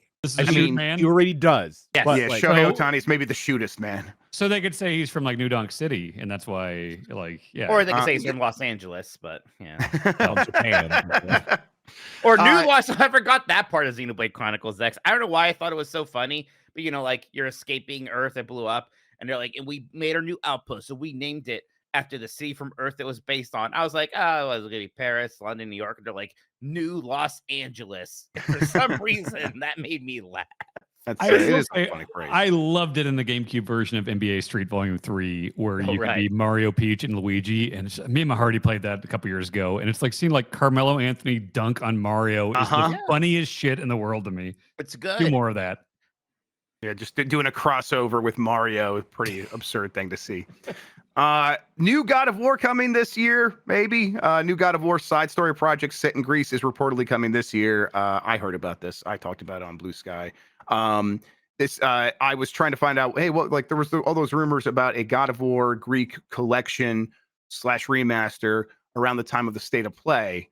And that I heard it was not going to be in the State of Play, but if something God of War could happen around the anniversary. Now, nothing did happen around the anniversary. I don't know why that didn't happen, but it seems like something was supposed to happen and didn't. I don't know. So New God of War is a side project that is coming out this year, and it will star the Greek Kratos. So, I would probably set your expectations a little bit lower than like a Miles Morales. Okay. Maybe quite a bit lower, actually. It's kind of weird. I liked those games, especially back then. I don't know how much I'm hankering for a return to the Greek setting. They did a lot of those. There's the 3 numbered ones. PSP. Then there were the 3 prequel ones, the 2 PSP ones, and then Ascension. Yeah. We had 6 of those. It's like, I assume it's not going to play like the old ones. It's going to play like the new game, but we're going to have edgelord Kratos, which I was pretty tired of even back. He's a father, Mike. What's wrong with being a father? It's like Mike, the ashes of his relatives. No, I'm saying I like him when he's a father of not the daughter he killed in those games. He has the angst about it, right? I don't know. I guess I should be happy about getting a new game. As a part of me, it's like, actually, I think I'd rather you just gave me a nice collection, or maybe a very nice remaster or remake of the first game. I have a lot of questions about what a new Greek God of War game even looks like. What is it about? Because again, we already had these 3 sequels that are in between quotes, and now we're going back to that time frame to see him being mad at some other god or demigod again. I don't know. I should see it before I'm too judgy on it. Grub, do you think it may be similar to Valhalla, how that was kind of like a roguelike, just set in the Greek pantheon instead? It's like I can only say so much more based on like the information I was given. I know a bit more, but I'm just not allowed to talk about much more. Sure. And so I would set your It's a different kind of game foundational. Kart racer, Snatcher. Okay, but put those 2 together and you got it. Whoa. Yeah, kart racing Snatcher. It's a Knight Rider It's a Geometry Wars huh? Okay, now we're talking. Either way, it's like I think that this is mostly them trying to find ways to get more God of War out there between like what the core Sony Santa Monica team is doing. They've got a bunch of other stuff happening. This is not them necessarily. Okay. Okay, let's see here. Indiana Jones got its PS5 release date. It's coming out April 17th, so not even half a year later. I think it's a good amount of time. It came and it was very successful and people really liked that game, but it has already sort of left the public consciousness, and now it gets another chance to find a new audience on a console with even more people playing it. So I don't know. I think everything about this seems like it's working. What do you guys think? Then it'll have another at least boost in public consciousness when the DLC comes out later this year, which is still happening. Yeah, I'm glad. I hope more people find this game. It's always so hard to get a sense of how successful an Xbox game is because of Game Pass, because we only get the numbers that Microsoft wants us to have. I think maybe this game did well. I don't know, I think it's super popped off or anything like that. So I hope more people discover it, check it out now that it's on PS5. Grub and everyone here, do publishers factor in timed exclusivity when it comes to like sales numbers? Like if the initial sales numbers if they're not necessarily the best, do they factor in like that second boom that'll come in afterwards after that exclusivity window ends? I know that Squeenix is very up in arms about that, but something with like Indiana Jones. The only thing that count is the money. This is like, I think we get bogged down in all kinds of different things when we're trying to figure out like what's going on in the video game industry. The only thing these companies are ever counting is how much money did it cost and how much money did it make. Here is the P&L sheet. Here are the profits. Here are the losses. And they don't at this point there may be more mercenary about that than they've ever been.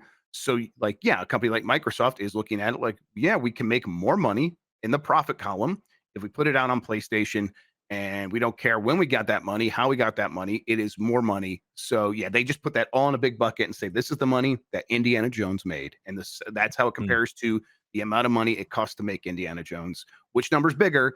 And if the number on the left, the profits are bigger, are they like significantly bigger to the point where we can grow this team and maybe pay for some other projects for other teams? Then that's a real big success, and we want to do more of it. And I think they're probably going to get there after the PlayStation launch with this game for this. All right. Man, what is this about you being in an adventure game? What the hell? It was an LA Noire. No, they're saying 2064 read-only memories. Is that the one they were? That's right. Yes, I did a voice for that. I did not know that was a Snatcher thing. Yeah, it was. It's a point and click sort of. Yeah. Let me be the voice in your point and click adventure games. I actually like those games. It'd be funnier if you kept putting me in it and not Mitch. No. Mike's got a fun voice though, so actually, it's pretty good for video games. Put all of us in your game. Listen to how fun my voice is. Wow, that's very fun. For you. It's me, video game character. I'm here to help you solve puzzles that you didn't ask for help on. I got a good asshole you voice. You want to hear about my dead mother? Assassin's Creed Shadows is selling well. It's doing about as well as a lot of the recent games. It's just behind Valhalla. It's kind of what a lot of the analysis and Ubisoft is saying. And Valhalla, the best-selling Assassin's Creed game ever. So this is probably going to end up being the second best-selling Assassin's Creed game. People are expecting it to do about 6 million in the first week. It did 2 million, and it had 2 million players in the first 2 days. And so, yeah, it's doing very well. It's probably just not the solution to all of the things that ail Ubisoft. Like, it's very far away from that. But it was kind of going to be impossible for it to be that silver bullet, right? Once again, it's so hard to tell how well is well enough anymore these days, right? Because you say second best launch, like, well, that's great, but I bet Ubisoft was probably like, well, the number should go up. This should be the biggest launch. Why isn't it? Right. Like even that, which sounds like a good thing, and you know, any reasonable person should be happy with that. Just the way the systems work. I won't say the C word. You want to always have the biggest launch. Not kind of, don't worry. Yeah. Cuckolding is what he was trying to say there. Yes. Oh. Yeah. All right. Let's see here. I mean the clitoris. Mike. Not that C word. One of the worst games ever made could be coming to Steam. Someone get God on the line. Big Rigs Over the Road Racing, a notoriously terrible 2003 PC game, has appeared on SteamDB with a potential Q2 2025 release date. Developed by Stellar Stone and now possibly published by Marguerite Entertainment. Anyway, this used to be a game mill joint. So, damn, why don't you go pound the pavement, find out what's going on in your goddamn state? Let me run over there and see what they're doing. Get to the bottom of this. God, I always thought we should play this one for Blake Club, but is this already too much of Navarro's thing? Can we really? I mean, I think that would have to be the Blight Master's call. Yeah, I mean, I don't think so. It's a bad game. We can play it. We're going to play all the bad games. Well, then I want to respect the Blight Master. I don't think Alex Navarro would care or want to be bothered by any of this. I don't think, personally. We refer to him as the Blight Master with proper respect. Yeah. Hi, Alex. I respect you as a human man. I think Alex, you're just out there doing you're on a first name basis with the Blight Master, are you? All right, you know what? Let me dial back, Mr. Navarro. I think that it's okay if we play this game. But we'll see. I actually don't know. Does it fit well for anything other than a lightning round? Yeah, it'd definitely be a lightning round situation for sure. Yeah, I'm not sure. Yeah, so many things I play about this game. It's just the broken physics and the lack of collision. It's barely a game. Add an idea to the chalkboard. Next lightning round should be peripheral-based games. I like that. Oh, this is just you and Tony Hawk ride. Yeah, you're just asking for Tony Hawk. He says that's a delight, though. Well, I mean, there's got to be another peripheral-based. There's a lot of bad. You have to beat a game with Dan is 100% going to play the Steel Battalion Connect game. Like that's not a peripheral. Well, I guess the Connect is. Connect is a peripheral. Isn't the how long to beat way too long on that one? Like weirdly. Actually, it might have been pretty long. Yeah. I can't remember. It's like for a Kinect game. Yeah, it's 15 hours. Wait, What's that's that one called? Heavy Armor? No, wait. Yes, Heavy Armor. Heavy is the one. Armor. 16 hours of Oh, Kinect that's Steel fair. Battalion. Enough. Not real. No It could be your fucking way. Daikatana. No, it's not. I'm gonna break both of my arms. Well, maybe you should just keep in mind the possibility of us giving you that one when next time you think about doing something shitty It's to not us. possible. I do like the idea of you having to have prosthetic arms you sort of have to wave around with your shoulders to play a Kinect game. You have to use Razor and Gizmo to be your arms. Okay, all right. What were they thinking, man? I like Doom Eternal is like 16 hours long, right? I'm like, that's a little long for this. I like this game a lot, but I'm gonna be exhausted by then. 16 hours for this fucking bad Kinect mech Also, game. like, it's a game where you try to do things with the Kinect by like moving your hand over to a dial, and the Kinect will struggle with that. So it's got to be longer. I wonder if that 16 hours factors in like you trying to do something 30 times before it actually works. I played that at an Xbox press event, and I remember it was like in one of those rooms that was like meant to work for the Kinect. It was like a room that was built for Kinect, and I still couldn't get anything to work. That was the worst thing. That was like the biggest like thing against it. Like, here's these rooms built for the Kinect, and it still doesn't fucking work. It's incredible they sold as many of those as they did and got tricked into thinking that they had to bundle with the Xbox One, because that thing was always a piece of shit. The Wii did a lot to this industry, and there's a lot of them that maybe not so positive. Is all Steel Battalion, or specifically this one, FromSoft, or is this another one I made up, Mike? I can't remember. I think just this one's first FromSoft. one was was yeah, but no, FromSoft worked on the first Steel Battalion. Okay. Really? Yeah, I think FromSoft worked on this one as well, which is wild. Just an eclectic developer. All right. So anyway, Big Rig's coming to Steam in Q2, I guess. That's I'll try it. I never actually played this game. I've always been curious about it. I remember seeing Alex Navarro play it at Awesome Games Done Quick, and just putting that thing in reverse and having it fly across the train at light speed was an amazing thing. I don't think I've ever seen it in action. I don't know what's so bad about it, but yeah, I bet it's ugly. I bet definitely that. I can tell you what I bet is so bad about it: the controls. I think that's the problem. Analog 3D's been delayed. It's a bummer. Analog's upcoming FPGA Nintendo 64, the Analog 3D, has been delayed again.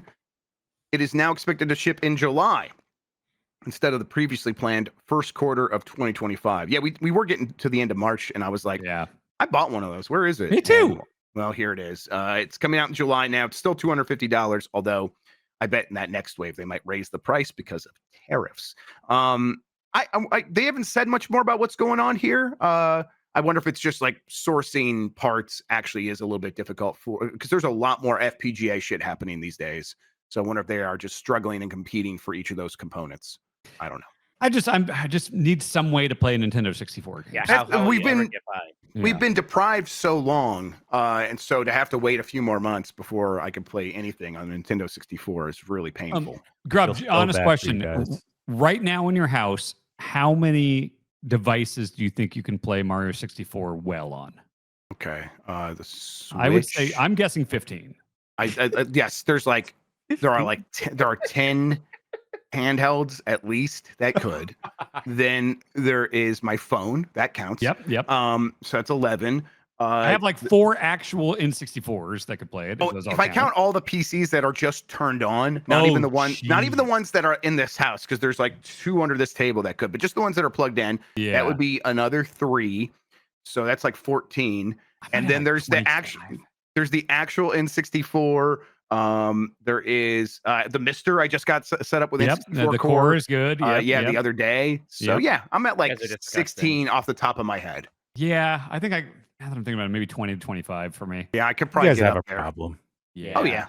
I've never defended myself. I am in a Nintendo 64 mood. I think I will probably plug in my. You're not allowed. You don't show that console enough respect. Well, that's why I'm gonna give it another chance to see if it finally doesn't suck ass. You're just gonna hurt me again. There you go. Yeah. I did find all my cartridges like from my childhood and stuff. I have some good ones, so I'm like, I'm in a mood to play Jet Force Gemini. It's a weird kind of good, weird, bad game. Yeah, I want to be the guy who beats Jet Force Gemini on a stream. I think that. I think that's Blessing Jr. actually. I have GoldenEye. I at some point I want to play GoldenEye and see how I really feel about it after I finish it and everything. It's fantastic. Still good game. That did remind me yelling at you. You're also not allowed to play Mother 3 with the fan translation because that's a mod, and you're not allowed to use That's a mods. little different. Okay, Nope, come on. not allowed to use mods. Nope. I am not. Look, obviously, it's not not black and white. Damn it! Black, you Only disrespected mods. Sith deal in absolutes. Only Sith deal in absolutes. Oh shit! Now you cut to the heart of me. How dare you? All right, last story here that I have. Jeff Keighley and Christopher Dring announced new publication, The Game Business. Jeff Keighley and Christopher Dring have launched The Game Business, TGB, a new business publication for the gaming industry. TGB will offer podcasts, newsletters, and a physical event called The Game Business Live alongside Summer Game Fest. It aims to provide industry insights and foster discussions about the gaming business and its future. I'm not too surprised about this because maybe at once upon a time I worked at a place that often talked to Jeff Keighley about maybe getting acquired. What is this competition for Gimsby? No. And so, they cool. I think seeing that they're going to do the live events, that also makes a lot of sense. I think Dring has had experience setting up those kinds of things and just doing it right alongside Summer Game Fest. That is going to kind of bring back secret E3 in some ways, I think. So this is a smart move, and I really like Dring. He is a smart, sharp guy. So looking forward to him being able to continue to do what he does best, which is just reporting on the gaming business. And Jeff Keighley should be a good partner for that as well. There was some other stuff that popped off. Someone just messaged me about it. Oh, yeah. It's the thing that we kind of knew it was happening, but now reports are getting confirmation from a bunch of different publishers.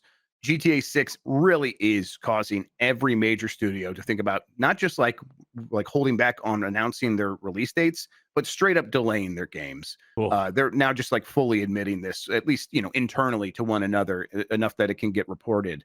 So if this year has felt weird about I'm just not looking forward to a lot. There's just, are there games that I know are going to be on my top 10 list at the end of the year that I even know are coming out?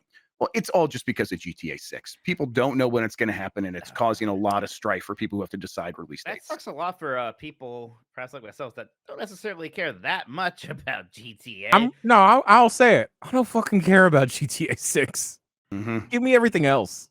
Yeah, and it's annoying that they're like, I won't be getting other games maybe because they're going to be afraid to launch within 3 months of GTA 6. At least Nintendo's not going to have that worry. So I'm not too worried about, say, a Mario game coming out in December. But, the idea that Microsoft might not release, Perfect Dark, whatever have you this year because of that, it's annoying.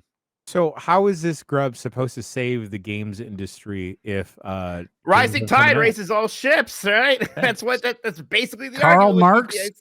With GTA 6. Karl Marx was really worried about GTA 6's launch. I thought that is the argument, though. That's Mike's right. That's what a lot of analysts are saying.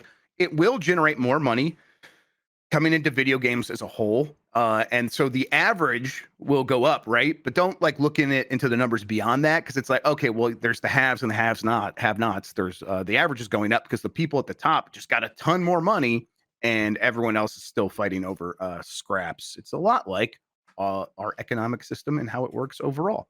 I think that GTA 6 has only ever had limited potential to really change the story of how people are feeling about gaming and it's how it's prospering or not. It was going to help Take-Two, of course. But might help the consoles a bit because it's going might help. Yes, it might help the consoles a bit. But I just don't know if it's going to then lead to someone buying another game right alongside of it, or even at the same time. Probably not. So I don't know. Switch 2, that will help. There's a lot of different kinds of games that can thrive on a Switch system, and Switch 2 will kind of reignite that. So maybe between those two things, it'll offset some of the stuff. But the stories we hear coming out of GDC for the last little bit have been, everyone's feeling really gloomy. The Survive to 25 crowd, everyone's like, we were just kind of telling ourselves that we're in 2025 and it's not any better. So I think we're going to have to just kind of get over both of these things, the Switch 2 and GTA 6's launch, and then actually sit down and figure out like, okay, how can we make this industry better? And no one really knows at this point. All right, that does it for the news that I have in front of me.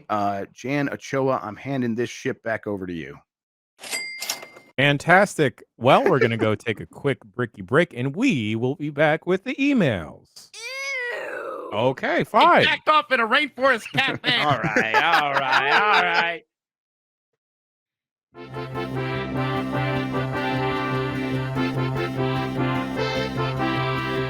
Emails. Bombcast at giantbomb.com is the email address to send all of your lovely emails to. I try and read each and every one of them. Please do not be offended if your email does not make it into the show. Nothing personal. Special shouts out to a lovely user that sent it a very heartfelt email. I'll spare everyone the mushy gushiness, but appreciate you for appreciating us. You know what? That's a little Ouroboros of love, a human centipede of love, as they call it in the biz. Right. First email comes from John in Portugal. Hi, Bombers. It's been 3 months since the Game Awards, and I'm still mad at Jeff Keighley. Not because of any award or game announcement, but because he did not bring a monk to sing the orchestra for Metaphor. I stayed awake until 6 a.m. on the belief that I would hear a monk sing that drop with a live orchestra, and when it didn't happen, I felt betrayed like never before. Anyway, what's the most angry/disappointed you have been at a gaming show that's not related to an announcement or award? Personally, I'm not sure I will ever be able to trust Keighley again. Yes, loving the new Power Block. Sincerely, John from Portugal. Thanks, John from Portugal. Instead of a monk, and I know he's dead, but he's just been in my head a lot recently for recent events on this website. What if they got ODB to sing the monk part from Metaphor Refantasio? I recently learned that there is a young dirty bastard that is ODB's shoot son. He's not an official member of the Wu-Tang Clan, but he's part of the Killer Bees. So he's part of the affiliated Wu-Tang family. But yes, young dirty bastard. He does the hair and all that stuff. So does he have like the same kind of crazy, like, oh, baby, I like you, raw, like that? Can you do that? Ooh, baby, can you do that? Raw. Well, okay, James is better. Yeah, that like I what I'm saying, I'm just like I'm gonna just go nuts and be insane. But yeah, that's what I want. I don't know. I need to listen to Young Dirty Bastard and see if he's any good. But Mike Minotti, do you know the song Fantasy by Mariah Carey? Maybe. Could you sing it? All right. Oh, look at that. The Wu-Tang group controller dance holding. And everyone should know that thing feels way worse to hold than you're even imagining. Absolutely. Yes. God, we need to do, Mike Minotti, you need to do both parts of Mariah Carey and ODB in Fantasy. It's the superior version of the song. Me and Mariah go back like babies and pacifiers. Go back like babies and pacifiers. I think that Jeff Keighley should have gotten the Muppet Sweetums to do the throat singing. Okay. Oh, I think that'd be fun. I would have liked more Muppets that one year. That'd been cool. Yeah. The most mad I've been was when they would try to do like teabag jokes and just the most like low hanging Spike TV video game jokes. But the worst ever that I still think about is they were going to show a trailer for SSX Deadly Descent at the time, and they brought some hot lady up to go to the mic and was like, "I love sex." Oh, I read that wrong. It's SSX, and I was like, "Oh fuck." Everything about this sucks so bad. Yep, that was bad. I really did get mad at the whole Joel McHale hosted year. Like it was just awkward. That was more. It was awkward and bad. Yeah. Yes. Yeah. The Spike ones were rough, man. It was just a lot of like I just hate forced gamer humor stuff. Yep. Like it's noobs. It's the noobs tone. Do you remember getting mad? Like I think the first Spike Game Awards, it was just the Madden that year, that one game of the year. Yeah, that's right. That did upset me greatly. Oh man, that's funny. I'm mad that no one has ever been slimed at the Game Awards. Sure. Oh, yeah, they should do that. I wonder who the most problematic person is who's been slimed. Like how many people who've been slimed? Oh, that's a great question. Yeah, I'm sure P. Diddy at some point. He got slimed. Has Hulk Hogan ever been slimed? He had to. List of people who have been slimed. Nickelodeon. Donald Rumsfeld probably. Yeah. Let's see. Okay, this is just a Google thing here. Let's see. Katy Perry, Halle Berry, Harrison Ford, the Olsens, DJ Khaled. DJ Khaled. All right, that's one. Khaled, Tom Cruise, Okay. Jim Carrey. You know, they've had their flirtations with cancellation. Justin Jim Carrey's Bieber. just weird, right? They're just weird. Yeah, yeah. Carrey. Well, Carrey had some periods of like some weird stuff he was talking about. John Kerry? John Kerry. I can't picture John Kerry getting slimed. Oh, did they ever slime Bill Cosby? Ooh. I think he got slimed at the same time as Henry Kissinger. I think, yeah, that makes sense. Yeah, right. Bill Cosby slime. I like to just be careful with that Google search. I would yeah. Okay, maybe I should have added the word Nickelodeon. Let's take the slime gimmick and let's bring it to our couch for SGF. Right, like they couldn't copyright it or trademark slime. No. Yeah. Let's just make it nacho cheese. Then it's our own thing. Okay. Sure. Shoot nacho cheese? Shoot nacho. Well, not like boiling hot, like Game of Thrones melt your head type stuff, but like but it would still taste good. Sam Lake would love to be slime. Sam Lake would be so down for that. What if we only ever slimed Sam Lake? Every year we just get him and only him, and we never mention it.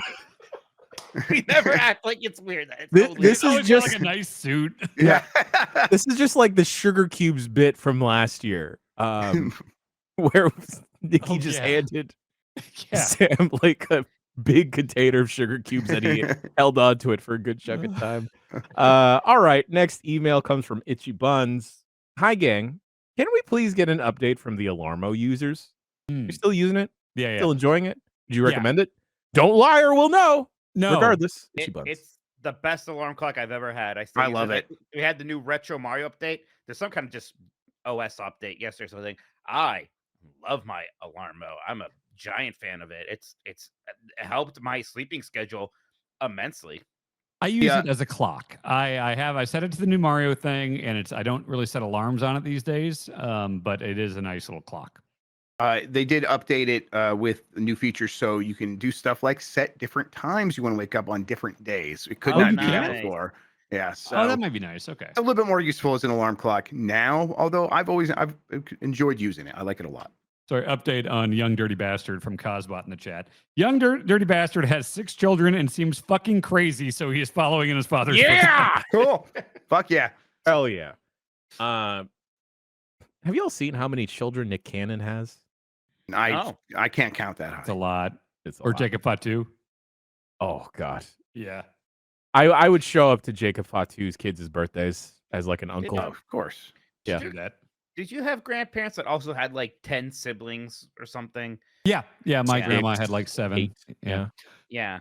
So Can I I was making a lot more kids back then. Can I bring something up? This is I was speaking of grandparents. I was texting my dad about this yesterday. The great mystery of my childhood and perhaps life is their VCR. So, growing up, it was the VCR era of the 90s. And I would, spend the night at my grandparents' place a lot. And they had the living room TV. That was the one room in the house that had a TV, was the living room. Huh? You rent something from Blockbuster, you had to go into the library. So it was like down a hall, far away from the living room thing. And then you had to turn into this room. And then there's no TV in there. You had to open up a dresser and there was a VCR in there. And that's where you had to put the tape that would play way back in the living room. Oh. They had like central VCR, like central air. Yeah, it was like there was only one TV and one VCR, and they were several rooms away from each other. Weird. Yeah, it's fucking insane, right? And I was texting my dad. I was like, "Why? What?" It's like neither of us know. I mean, I wonder if they just like had it installed by a professional. Like, okay, we'll do this. And did they have like an intercom system or something like that? Probably the same person set it up and was like, let's just have a central system for all of your AV equipment. Weird. Yeah. By the way, Tamor Hussein logged in to chat just to say that Alarmo is annoying. Only if you have the alarm on. Yeah. I think it's fun. But then all alarms are annoying. Yeah. I guess they're supposed to be right? annoying. It's an alarm. Right. I like how much people don't like the alarm. I didn't know more. People didn't like it. I thought it was a slam dunk. I think it looks great. Slam dunk. Come on, y'all. This is good. People will like this. By the way, Now, Tam in the chat. If you want to see some Tam, stay tuned after this on the Power Block. That's what we're gonna do. We're just gonna plug at the end, Darren. But he was right here. We just said Tam. I thought you were the Segway master. Next email. Fight. All right, let's see what magic 8 ball of sounds. What does this say? Oh my God. Is that the only thing you said? It loves this one. Oh my God! All right. Anyway, Pete in Connecticut. Hey, Bombcast. Jan has alluded to or outright said that in the past he had used nicotine pouches and was working on kicking an overall nicotine habit that he developed in his 30s for some fucking reason. I used to be a smoker. They didn't write that. I editorialized. I used to be a smoker, but stopped in my early 20s, now late 30s, but had started to dabble with nicotine pouches when they became popular. I've now started as an alternative to use nicotine toothpicks instead. They come in both nicotine or caffeine varieties, so I switch back and forth. My question to you, is it more douchey or less douchey to walk around with a toothpick in your mouth versus packing a pouch in your lip? Less. Thank you for all you do. Pete in Connecticut. Less, Jeff definitely. Bakalar does the toothpick thing, and he is not a douchebag. So Yeah. I like toothpicks. Yeah, I like that toothpick look. Maybe I just grew up with too much 80s and early 90s media. But Razor Ramon. That's it. yeah, you got a toothpick. You're a cool guy. I do feel like it's like insisting upon yourself a little bit. So I don't know if I feel like I could pull it off. I would feel You could definitely self-conscious. not. Yeah. Yeah. Okay. Thank you for confirming that and making me more self-conscious. You'd be like a lollipop guy, though. Okay. Well, I don't Yeah. want to be suggestive either. So I mean, Oh, Like well, one of the okay. big round ones. You're just like, you know, okay, like yeah, a big baby one. Yeah, big sure. baby one. You got like a bonnet. Yeah, Yeah. I They wear my sell diaper. special- Yeah. I made How much poopies. caffeine or nicotine could possibly be transferred by a toothpick? I'll go find out, y'all. Oh no. It's going to be The with a caffeine file one, photo right? of Homer Simpson's Jan with 800 toothpicks in his mouth. I'm gonna The be caffeine one, what's right. that horror movie guy? Pinhead. Like Pinhead. I'm just gonna be Pinhead. Yeah. Nicotine tooth. Hell yeah. Yeah, just acupuncture with nicotine toothpicks. Yeah. I have always wanted to like flick a toothpick at someone. It's before. good. It's fun to do. Yeah, it's a good move. Yeah. Amazon says 15 milligrams caffeine per pick. So That's for Ella. I'm holding a Baja Blast Zero Sugar, and this has a 68 in a can. Okay. So it's like, you know, a little less than a quarter of a Yeah, but Mountain like, Dew. how much is being transferred by just like? Well, you eat how- it. You eat the toothpick. Of Well, course. I eat all toothpicks, so Yeah, of course, yeah. Maybe that explains the sunflower seed situation from a couple. Oh no, I forgot We about don't talk that. about that. We don't talk about that. All right. You know, power block. There's new cannon involved. Power blockage, more like. Oh, Hey, no. Okay, all right, there we go. Next email comes from Chris in Dayton, Ohio. This is a long one, so everyone strap in. Have you ever loved a game despite a large portion of it rubbing you the wrong way? For example, Monster Hunter all have fantastic gameplay for different reasons. I love the feeling of swinging a giant weapon at these well-designed, well-rendered nightmare beasts that would strike fear into the heart of anyone who would be doomed to share the world with them. However, the stories in these games are absolutely, irredeemably awful. Wilds is the worst in that regard. Why would you let a child come with you on every hunt? Why is everyone so chipper when you save someone from a giant bird, scorpion, oil monster? Why do they act as if they are barely inconvenienced by their mortal danger? The story seems like it would have some stakes, but all characters' cheery ass attitudes towards everything just rubs me entirely the wrong way. I can't even just skip all the cutscenes because they interrupt the gameplay with these walk and talk scenarios every mission. The tone of the gameplay portion of these games seems to directly clash with the tone of the story portion of the game. Granted, I'm only 10 hours into it. 10 hours is a long time. So maybe it gets better. Probably You're at not, the end of though. the story. I actually just beat it, and you're practically there. No, the story does not get any better. Because I remember other games in the series that I mentioned having the same tone. The opposite example, Guardians of the Galaxy. Gameplay is shallow and repetitive. There's zero challenge in any of the encounters. The combat has the depth of a puddle. The puzzles are all pretty simple. Anything that didn't involve story was, to me, an absolute snooze fest. But the realistic relationships between characters, heartfelt moments with each child in-game, and larger narrative of the story gripped me in a way a few have. I ranked it as one of my favorite games solely for the narrative. My opinion notwithstanding, have you folks ever had this type of relationship with a game? What's a game you love for gameplay but hated the story, or a game that you love for the story but hate the gameplay? Thanks, Chris from Dayton, Ohio. P.S. Mike and Grub, Kings Island or Cedar Point? Cedar Point. Oh, wow. Yeah, we talked about Neon White earlier when I love the gameplay of that, and like That's the the story one for sure. Yeah, the story was a great just one. like these talking heads being kind of memey and trying to be funny, and I don't know, the vibe was just weird. It was a weird vibe in that one. That's my thing with this question is, if I am enjoying the gameplay and hate a story, I am ignoring the story in any way I can. If that means skipping the cutscenes, I'm skipping the cutscenes. If they have to play, I am not paying attention to them, and it is not even phasing me anymore. I'm just like, okay, back to the gameplay, and I don't even know what just happened in the cutscenes. So it doesn't. I take what I need and I leave what I don't. Hate the story is a strong term, but like with Death Stranding, the thing I really came around on was the gameplay. But it's weird because like I think the story is total nonsense, but every time a cutscene did start, I was kind of like, all right, what are we doing here? Like, I'm fascinated by it, even though I think it just doesn't make any goddamn sense, Yeah, it's not story. I still feel a little bit weird about Metal Gear Solid 5 and Quiet. That's a weird character. And it's not even that she dresses sexy. That's fine. But like, it's like, go watch her take a shower. And then she's in the ship with you. And she literally just shoves her ass like in your face, kind of literally. And there was the whole Kojima, like weird, like, it's not weird. You are all actually bad people for thinking it was weird. Justification of it. Like everything about Quiet is just kind of weird about that game. Yep. Yeah, there's parts of Nier Automata that I don't necessarily need. Yeah, parts of that game. You didn't like when they said fuck. Yeah, that's right.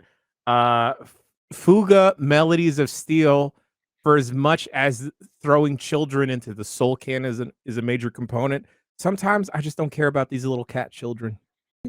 I just want to use their souls to defeat my enemies. All right. Prince of Persia, The Lost Crown. Yes. I love everything about that game except for the story. That is just a nothing story there. See, I usually have a decent tolerance to stories. That one didn't bother me. It didn't bother me. Yeah. It wasn't actively. It was just like kind of nothing. I wasn't like actively like, oh God, I hate this. It was just like, oh, this is doing nothing for me. Yeah, it didn't take anything away from me for sure. Mm-hmm. I was trying to think if Kingdom Hearts fit in this mold, but no, it's a perfect game. No notes. No notes. We got a couple questions from Travis and Fargo here. He hurt me once. Can we trust him? Smoke on the streets is that Travis has not been Travie 2-time. He's been loyal. So we'll play off a couple. We'll play a couple questions. I would love to hear the GB crews, especially Mr. Minotti's opinion on what Disney movie has the best chance of actually being a good live action adaptation. I mean, it's so weird. What's the best one so far? Is it Lion King? No, the best one so far is Jungle Book. Jungle Book is good. Yeah. Did they do an Aladdin one? Yes. Yeah. Was it with good? Will Smith? Well, yeah. Will Smith was the genie. The genie. Thank you. I'm not gonna say it's terrible. I don't know if it was good. I turned around on it. I eventually liked it. It's okay. I think Atlantis probably makes the most sense because that was just sort of a pulpy adventure movie anyways. With all of them though, like I think animation is such a good format already, and you could just be more creative in a lot with animation. Because with live action movies, it's always this thing of, well, CG and live action look different. When things are animated, it's all just drawn. Now, sometimes they'll do 3D elements, and maybe that could be a bit jarring, but things generally blend much better on animation. And you could do anything in animation, basically, for as much as doing anything else, right? Like, you want to have a giant robot character, that's not necessarily more difficult than having a tiny child character, because it's just all animated. So, it's like they can do it with all of them, and clearly they are, because they are just doing the fact that they even did Snow and Seven Dwarfs is absolutely wild and baffling. I think something like Lilo and Stitch makes a little bit more sense. I just rewatched Lilo and Stitch, and it is it holds up. It's absolutely endearing and amazing. I don't know if I need a live action of it. No. But I tell you what, Stitch is really popular and like super, like right now, still very popular. Yeah. All of my nephews and nieces are very excited for that one. So I bet that one's gonna make a lot more money than this weird Snow White one did. But yeah, like Atlantis probably makes sense. I'm trying to think if there's like I think Atlantis. I thought you were saying Atlantis, like Atlantis Morissette. no. She's already live action, Mike. I don't know if you know that. The shoot lady. Sunken City, Atlantis. Okay. It's like like ones that mostly star humans. I think is what we should be looking for, not ones that star exclusively animals. That Chip and Dale movie was pretty good. That was fun. That's not a live action remake. That's just live action reimagining of animated characters. Two ideas here. Yo. One, let's do a Treasure Planet movie. Just because I really like that movie and it's already underappreciated. Point number one, have Tanner Buchanan from the Cobra Kai series be the main dude. Jim, I think his name is. 2, here's how we save the Disney live action movie, folks. Everyone sit down. Everyone buckle up. Okay, all right. I'm down. Here's what you do. People are upset about these live action. Oh, Dan is actually shoot down.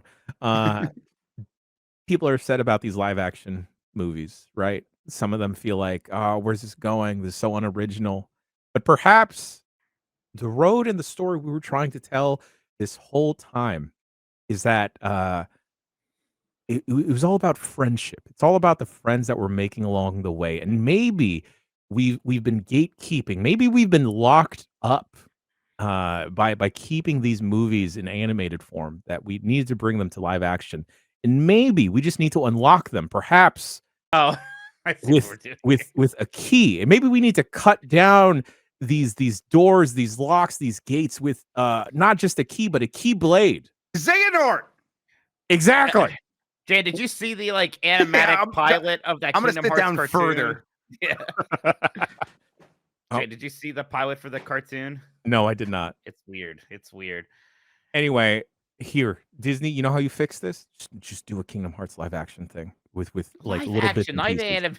No, give me a shoot Donald Duck. Jan, I'm sorry. I don't know. You can't follow me this far? I don't think we're writing a check. No, that's all right. I don't think I'm going to have to consult my friends at Disney. I think I'm going to tell them not to write the check. All right, fine. You're going down a path I can't follow, Jan. Well, the soundboard said money. No, that was DreamWorks. They're going to co-op it. They're going to ants it. You're going to take your Bug's Life, and they're going to make it ants. Oh, God, hell yeah. All right, last email of the show comes from Brian in Lowell, Massachusetts. Hi, Bombcast. Recently, I've heard some of you, mainly Dan and Grubb, wax poetic about VHS tapes of the past and their joys in playing them. While I am 37 years old with many fond memories of the VHS format, I shrugged off their nostalgia and nonsensical given the annoyances of rewinding and space needed for collecting. Well, that'll change this weekend, as my mother came to visit and brought with her a gift. She informed me that her boyfriend had found this while cleaning out his closet and wanted me to have it, before handing me over a Star Wars Trilogy Special Letterbox Collector's Edition. It suddenly all made sense. I am now trying to convince my wife that we can definitely fit a CRT VHS combo into our 900 square foot apartment that get a Retro King 4K. That also includes a dog and 2-year-old kid. It's incredible how nostalgia for old things can create the happy chemicals in the brain. I think growing up with physical media has created a yearning for it to return. So, cool question. Are there any other physical media that you all are super into? Vinyl records are a big one that sticks out for me. Thanks for all you do. I'm a social worker, which can be a draining job with all going on in the world, but it's always nice to have you all provide some levity and enjoyment. Thanks, Brian in Lowell, Mass. Thanks, Brian. I did get into vinyl because Jeff got me a record player for my birthday, and it's been fun because they release so many video game soundtracks on there, and just like the presentation of those. Yeah, the big art. Nice. Yeah, there's big art. It's just like the vinyl itself is usually decorated, so it's just then you play it and it sounds great. So there is something to that. Plus, there is you can do the thrift store dive too, and that aspect of it is also fun. So it's just a lot of fun stuff about collecting vinyl. And then obviously the old video games, which is both about like the collecting and also like I like having the old hardware and plugging it into a retro tank or whatever and still playing these games. I recently had to get rid of a bunch of old comic books just because they take up so much dang space. And I'm talking about like the long boy boxes that are Sure. specifically built for comics, just because I wasn't reading them. I'm not interested in selling them at all, so I just gave them to a local library. I don't know. I would love to get into VHS tapes, but they just take up so much dang space. Yeah, I got a bunch of those VHS tapes when I got my CRT, and I don't think I'm going to keep going down that hole because that will take a lot of space. For me, it's probably like gaming magazines because that was the thing that just kind of got me in as a fan of games media, got me into the industry, working in it. So yeah, I got like almost a whole round of Game Informer. I subscribe to the Video Game History Foundation's mystery box thing every month. So yeah, I like I know, again, thanks to the Video Game History Foundation's archive, you can like look at all this stuff online very easily now and search it. But like, boy, I did get so many video game magazines in the mail that it is so fun to just grab an old EGM about the Dreamcast launch and just like flip through it. Just nothing will replicate that to me than having a magazine in my hands. So that's my thing.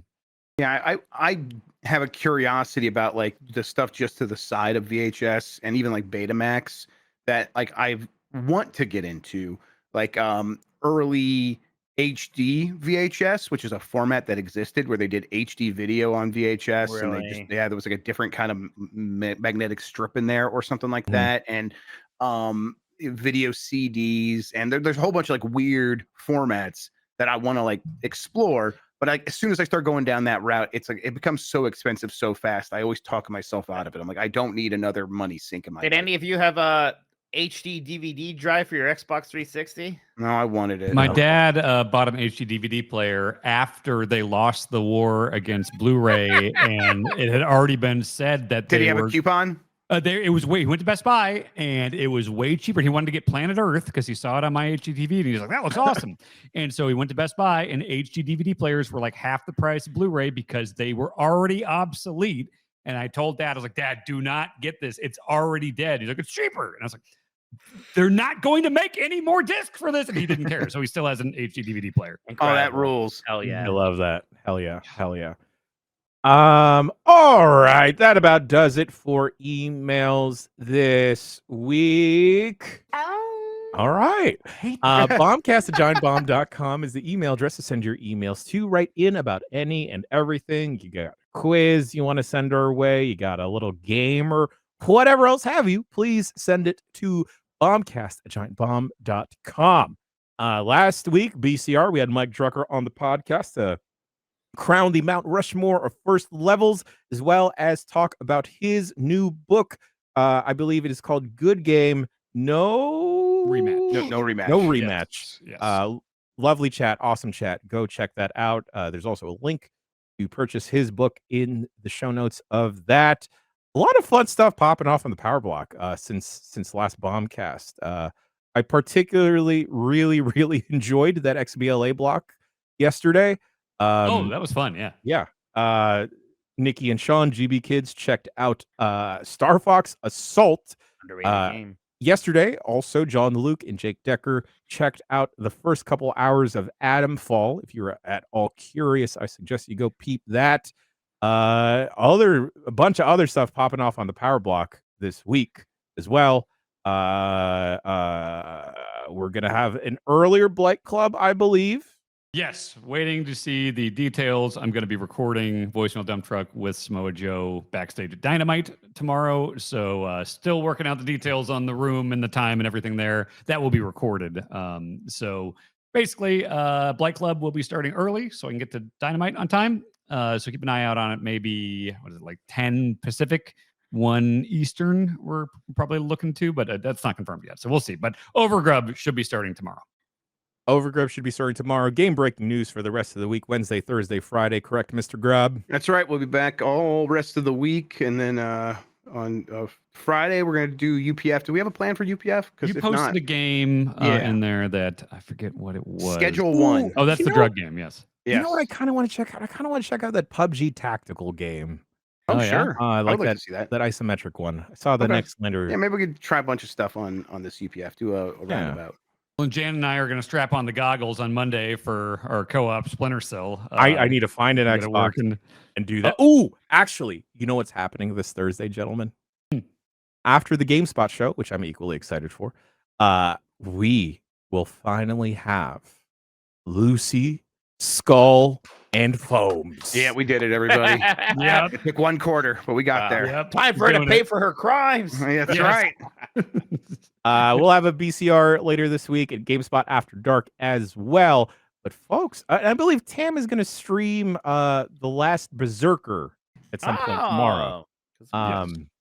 Ben Starr in that Jimmy Jam. For that game? Yes. Yeah, they are. Open critic. What did they Like say? 81 or something like that. Yeah, that's really good. For one of these. That's like that's what the Pinocchio one did. Everybody loves that game. Yeah, that's really good. Okay. Lies of P, that's the name.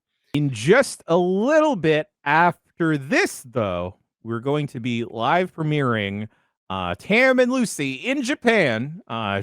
Turbo Sean McDowell has been doing a bunch of editing work on this Jimmy Jam when Tam and Lucy went over to Japan to check out Claire Obscure Expedition 33. They shot a bunch of footage, an interview with Shuhei Yoshida, as well as interviewing some devs on the game. Peep that. We're going to embed that into the Giant Bomb chat if you're watching live. Set to premiere on YouTube at 12 noon Pacific time. So go grab some popcorn in between. Gentlemen, anything else y'all want to talk about? No, we're good? Yeah. Keep an eye on refresh Game Informer socials today. Yeah. I was hoping to be able to talk about that today, but it looks like it's not. They said they were going to talk about it today, so there's some announcement coming today. Yes. Yeah, so just keep an eye out on Game Informer stuff. I will be. Magical soundboard. How will everyone's day be? We're gonna lose our coins. Good stuff. Yeah. That's bad. No, that's bad. Rings. Yeah, you're lost all our losing your rings. Yeah. That's not good. Oh, shoot. Yeah. You know what, though? If I imagine it's just Sonic losing his rings, it is good. Shut the hell up. All right. Okay. Mulligan on that one. How will our day be? All right, folks. All right, good. That does it for another episode of the Giant Bombcast. He's been Mike. He's been Dan. He's been Grub. I've been Jan. And you at home, don't lose your rings. Hold on to them. Also, watch the Tam and Lucy vlog if you're listening to this later. Watch and listen to Thug Pro last week. That was a fun time. It's great. Gonna go work on croissant after this and then head to the stew. I love you. It's hard. Goodbye. Croissants are hard to make.